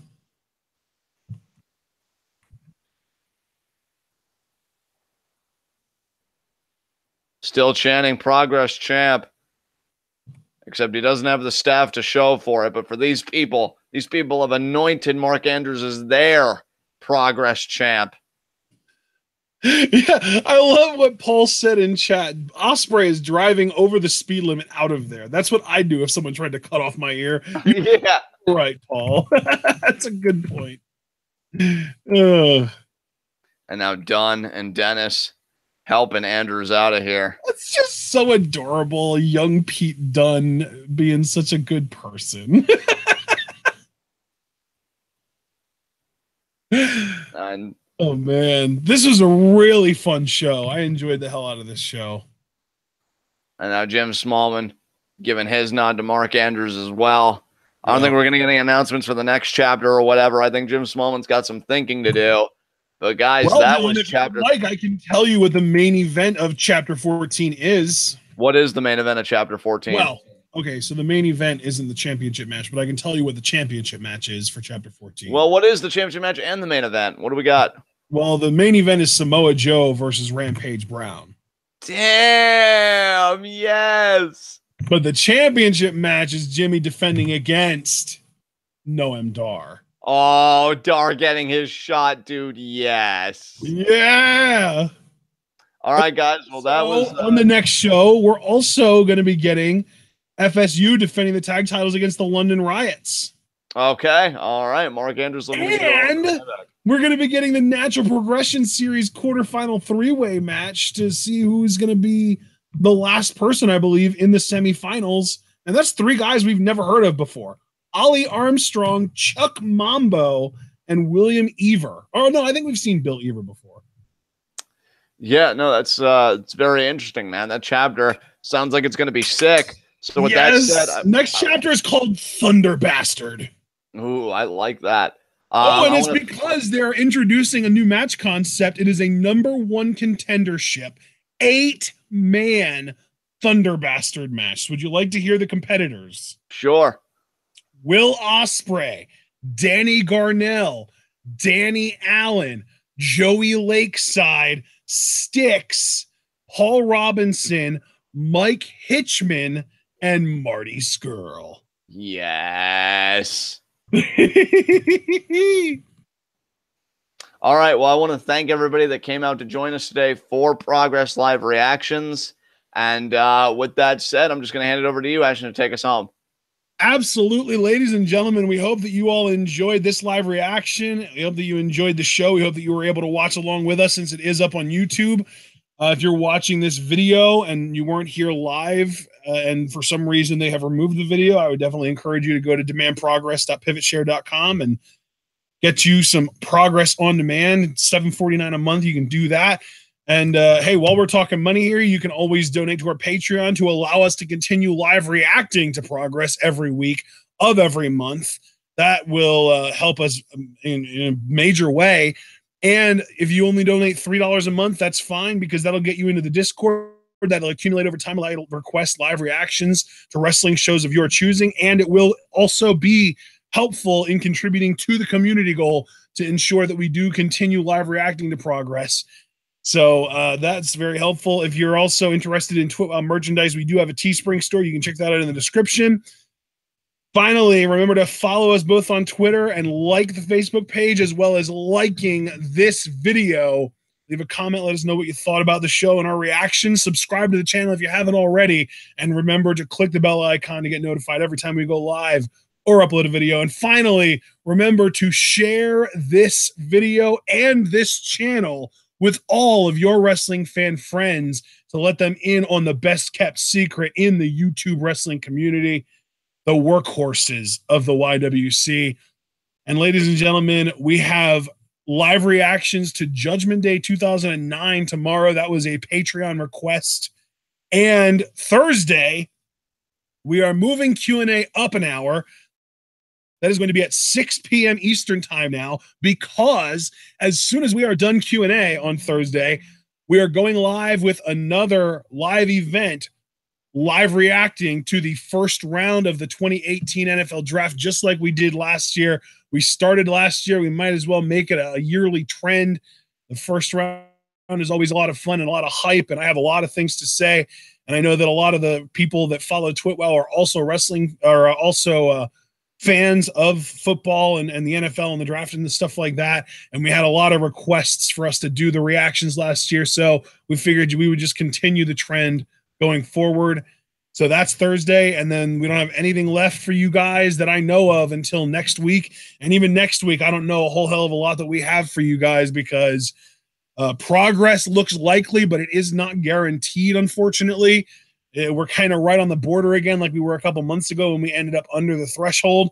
I'm hoping that you guys are able to keep us above that community goal so that we can continue live reacting to Progress. I just ran down the amazing card for Chapter 14, Thunder Bastard, and I'm really hoping that we're able to live react to that next Tuesday when we normally would. And frankly, we probably will anyway. And then if we come up short, we'll probably just not do it for the rest of the month. But it's kind of an interesting situation because next Tuesday is the 1st of May. But regardless, we will be seeing you guys tomorrow at 9 p. Or, well, not at 9, at 5 p.m. for 09, for Judgment Day 09. That's where the 9 was coming from.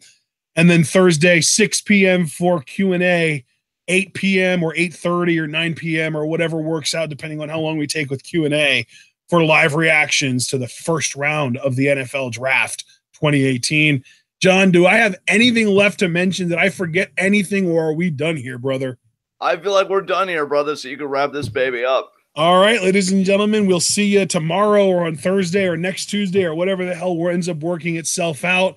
But all you got to remember to do at this point is stay tuned.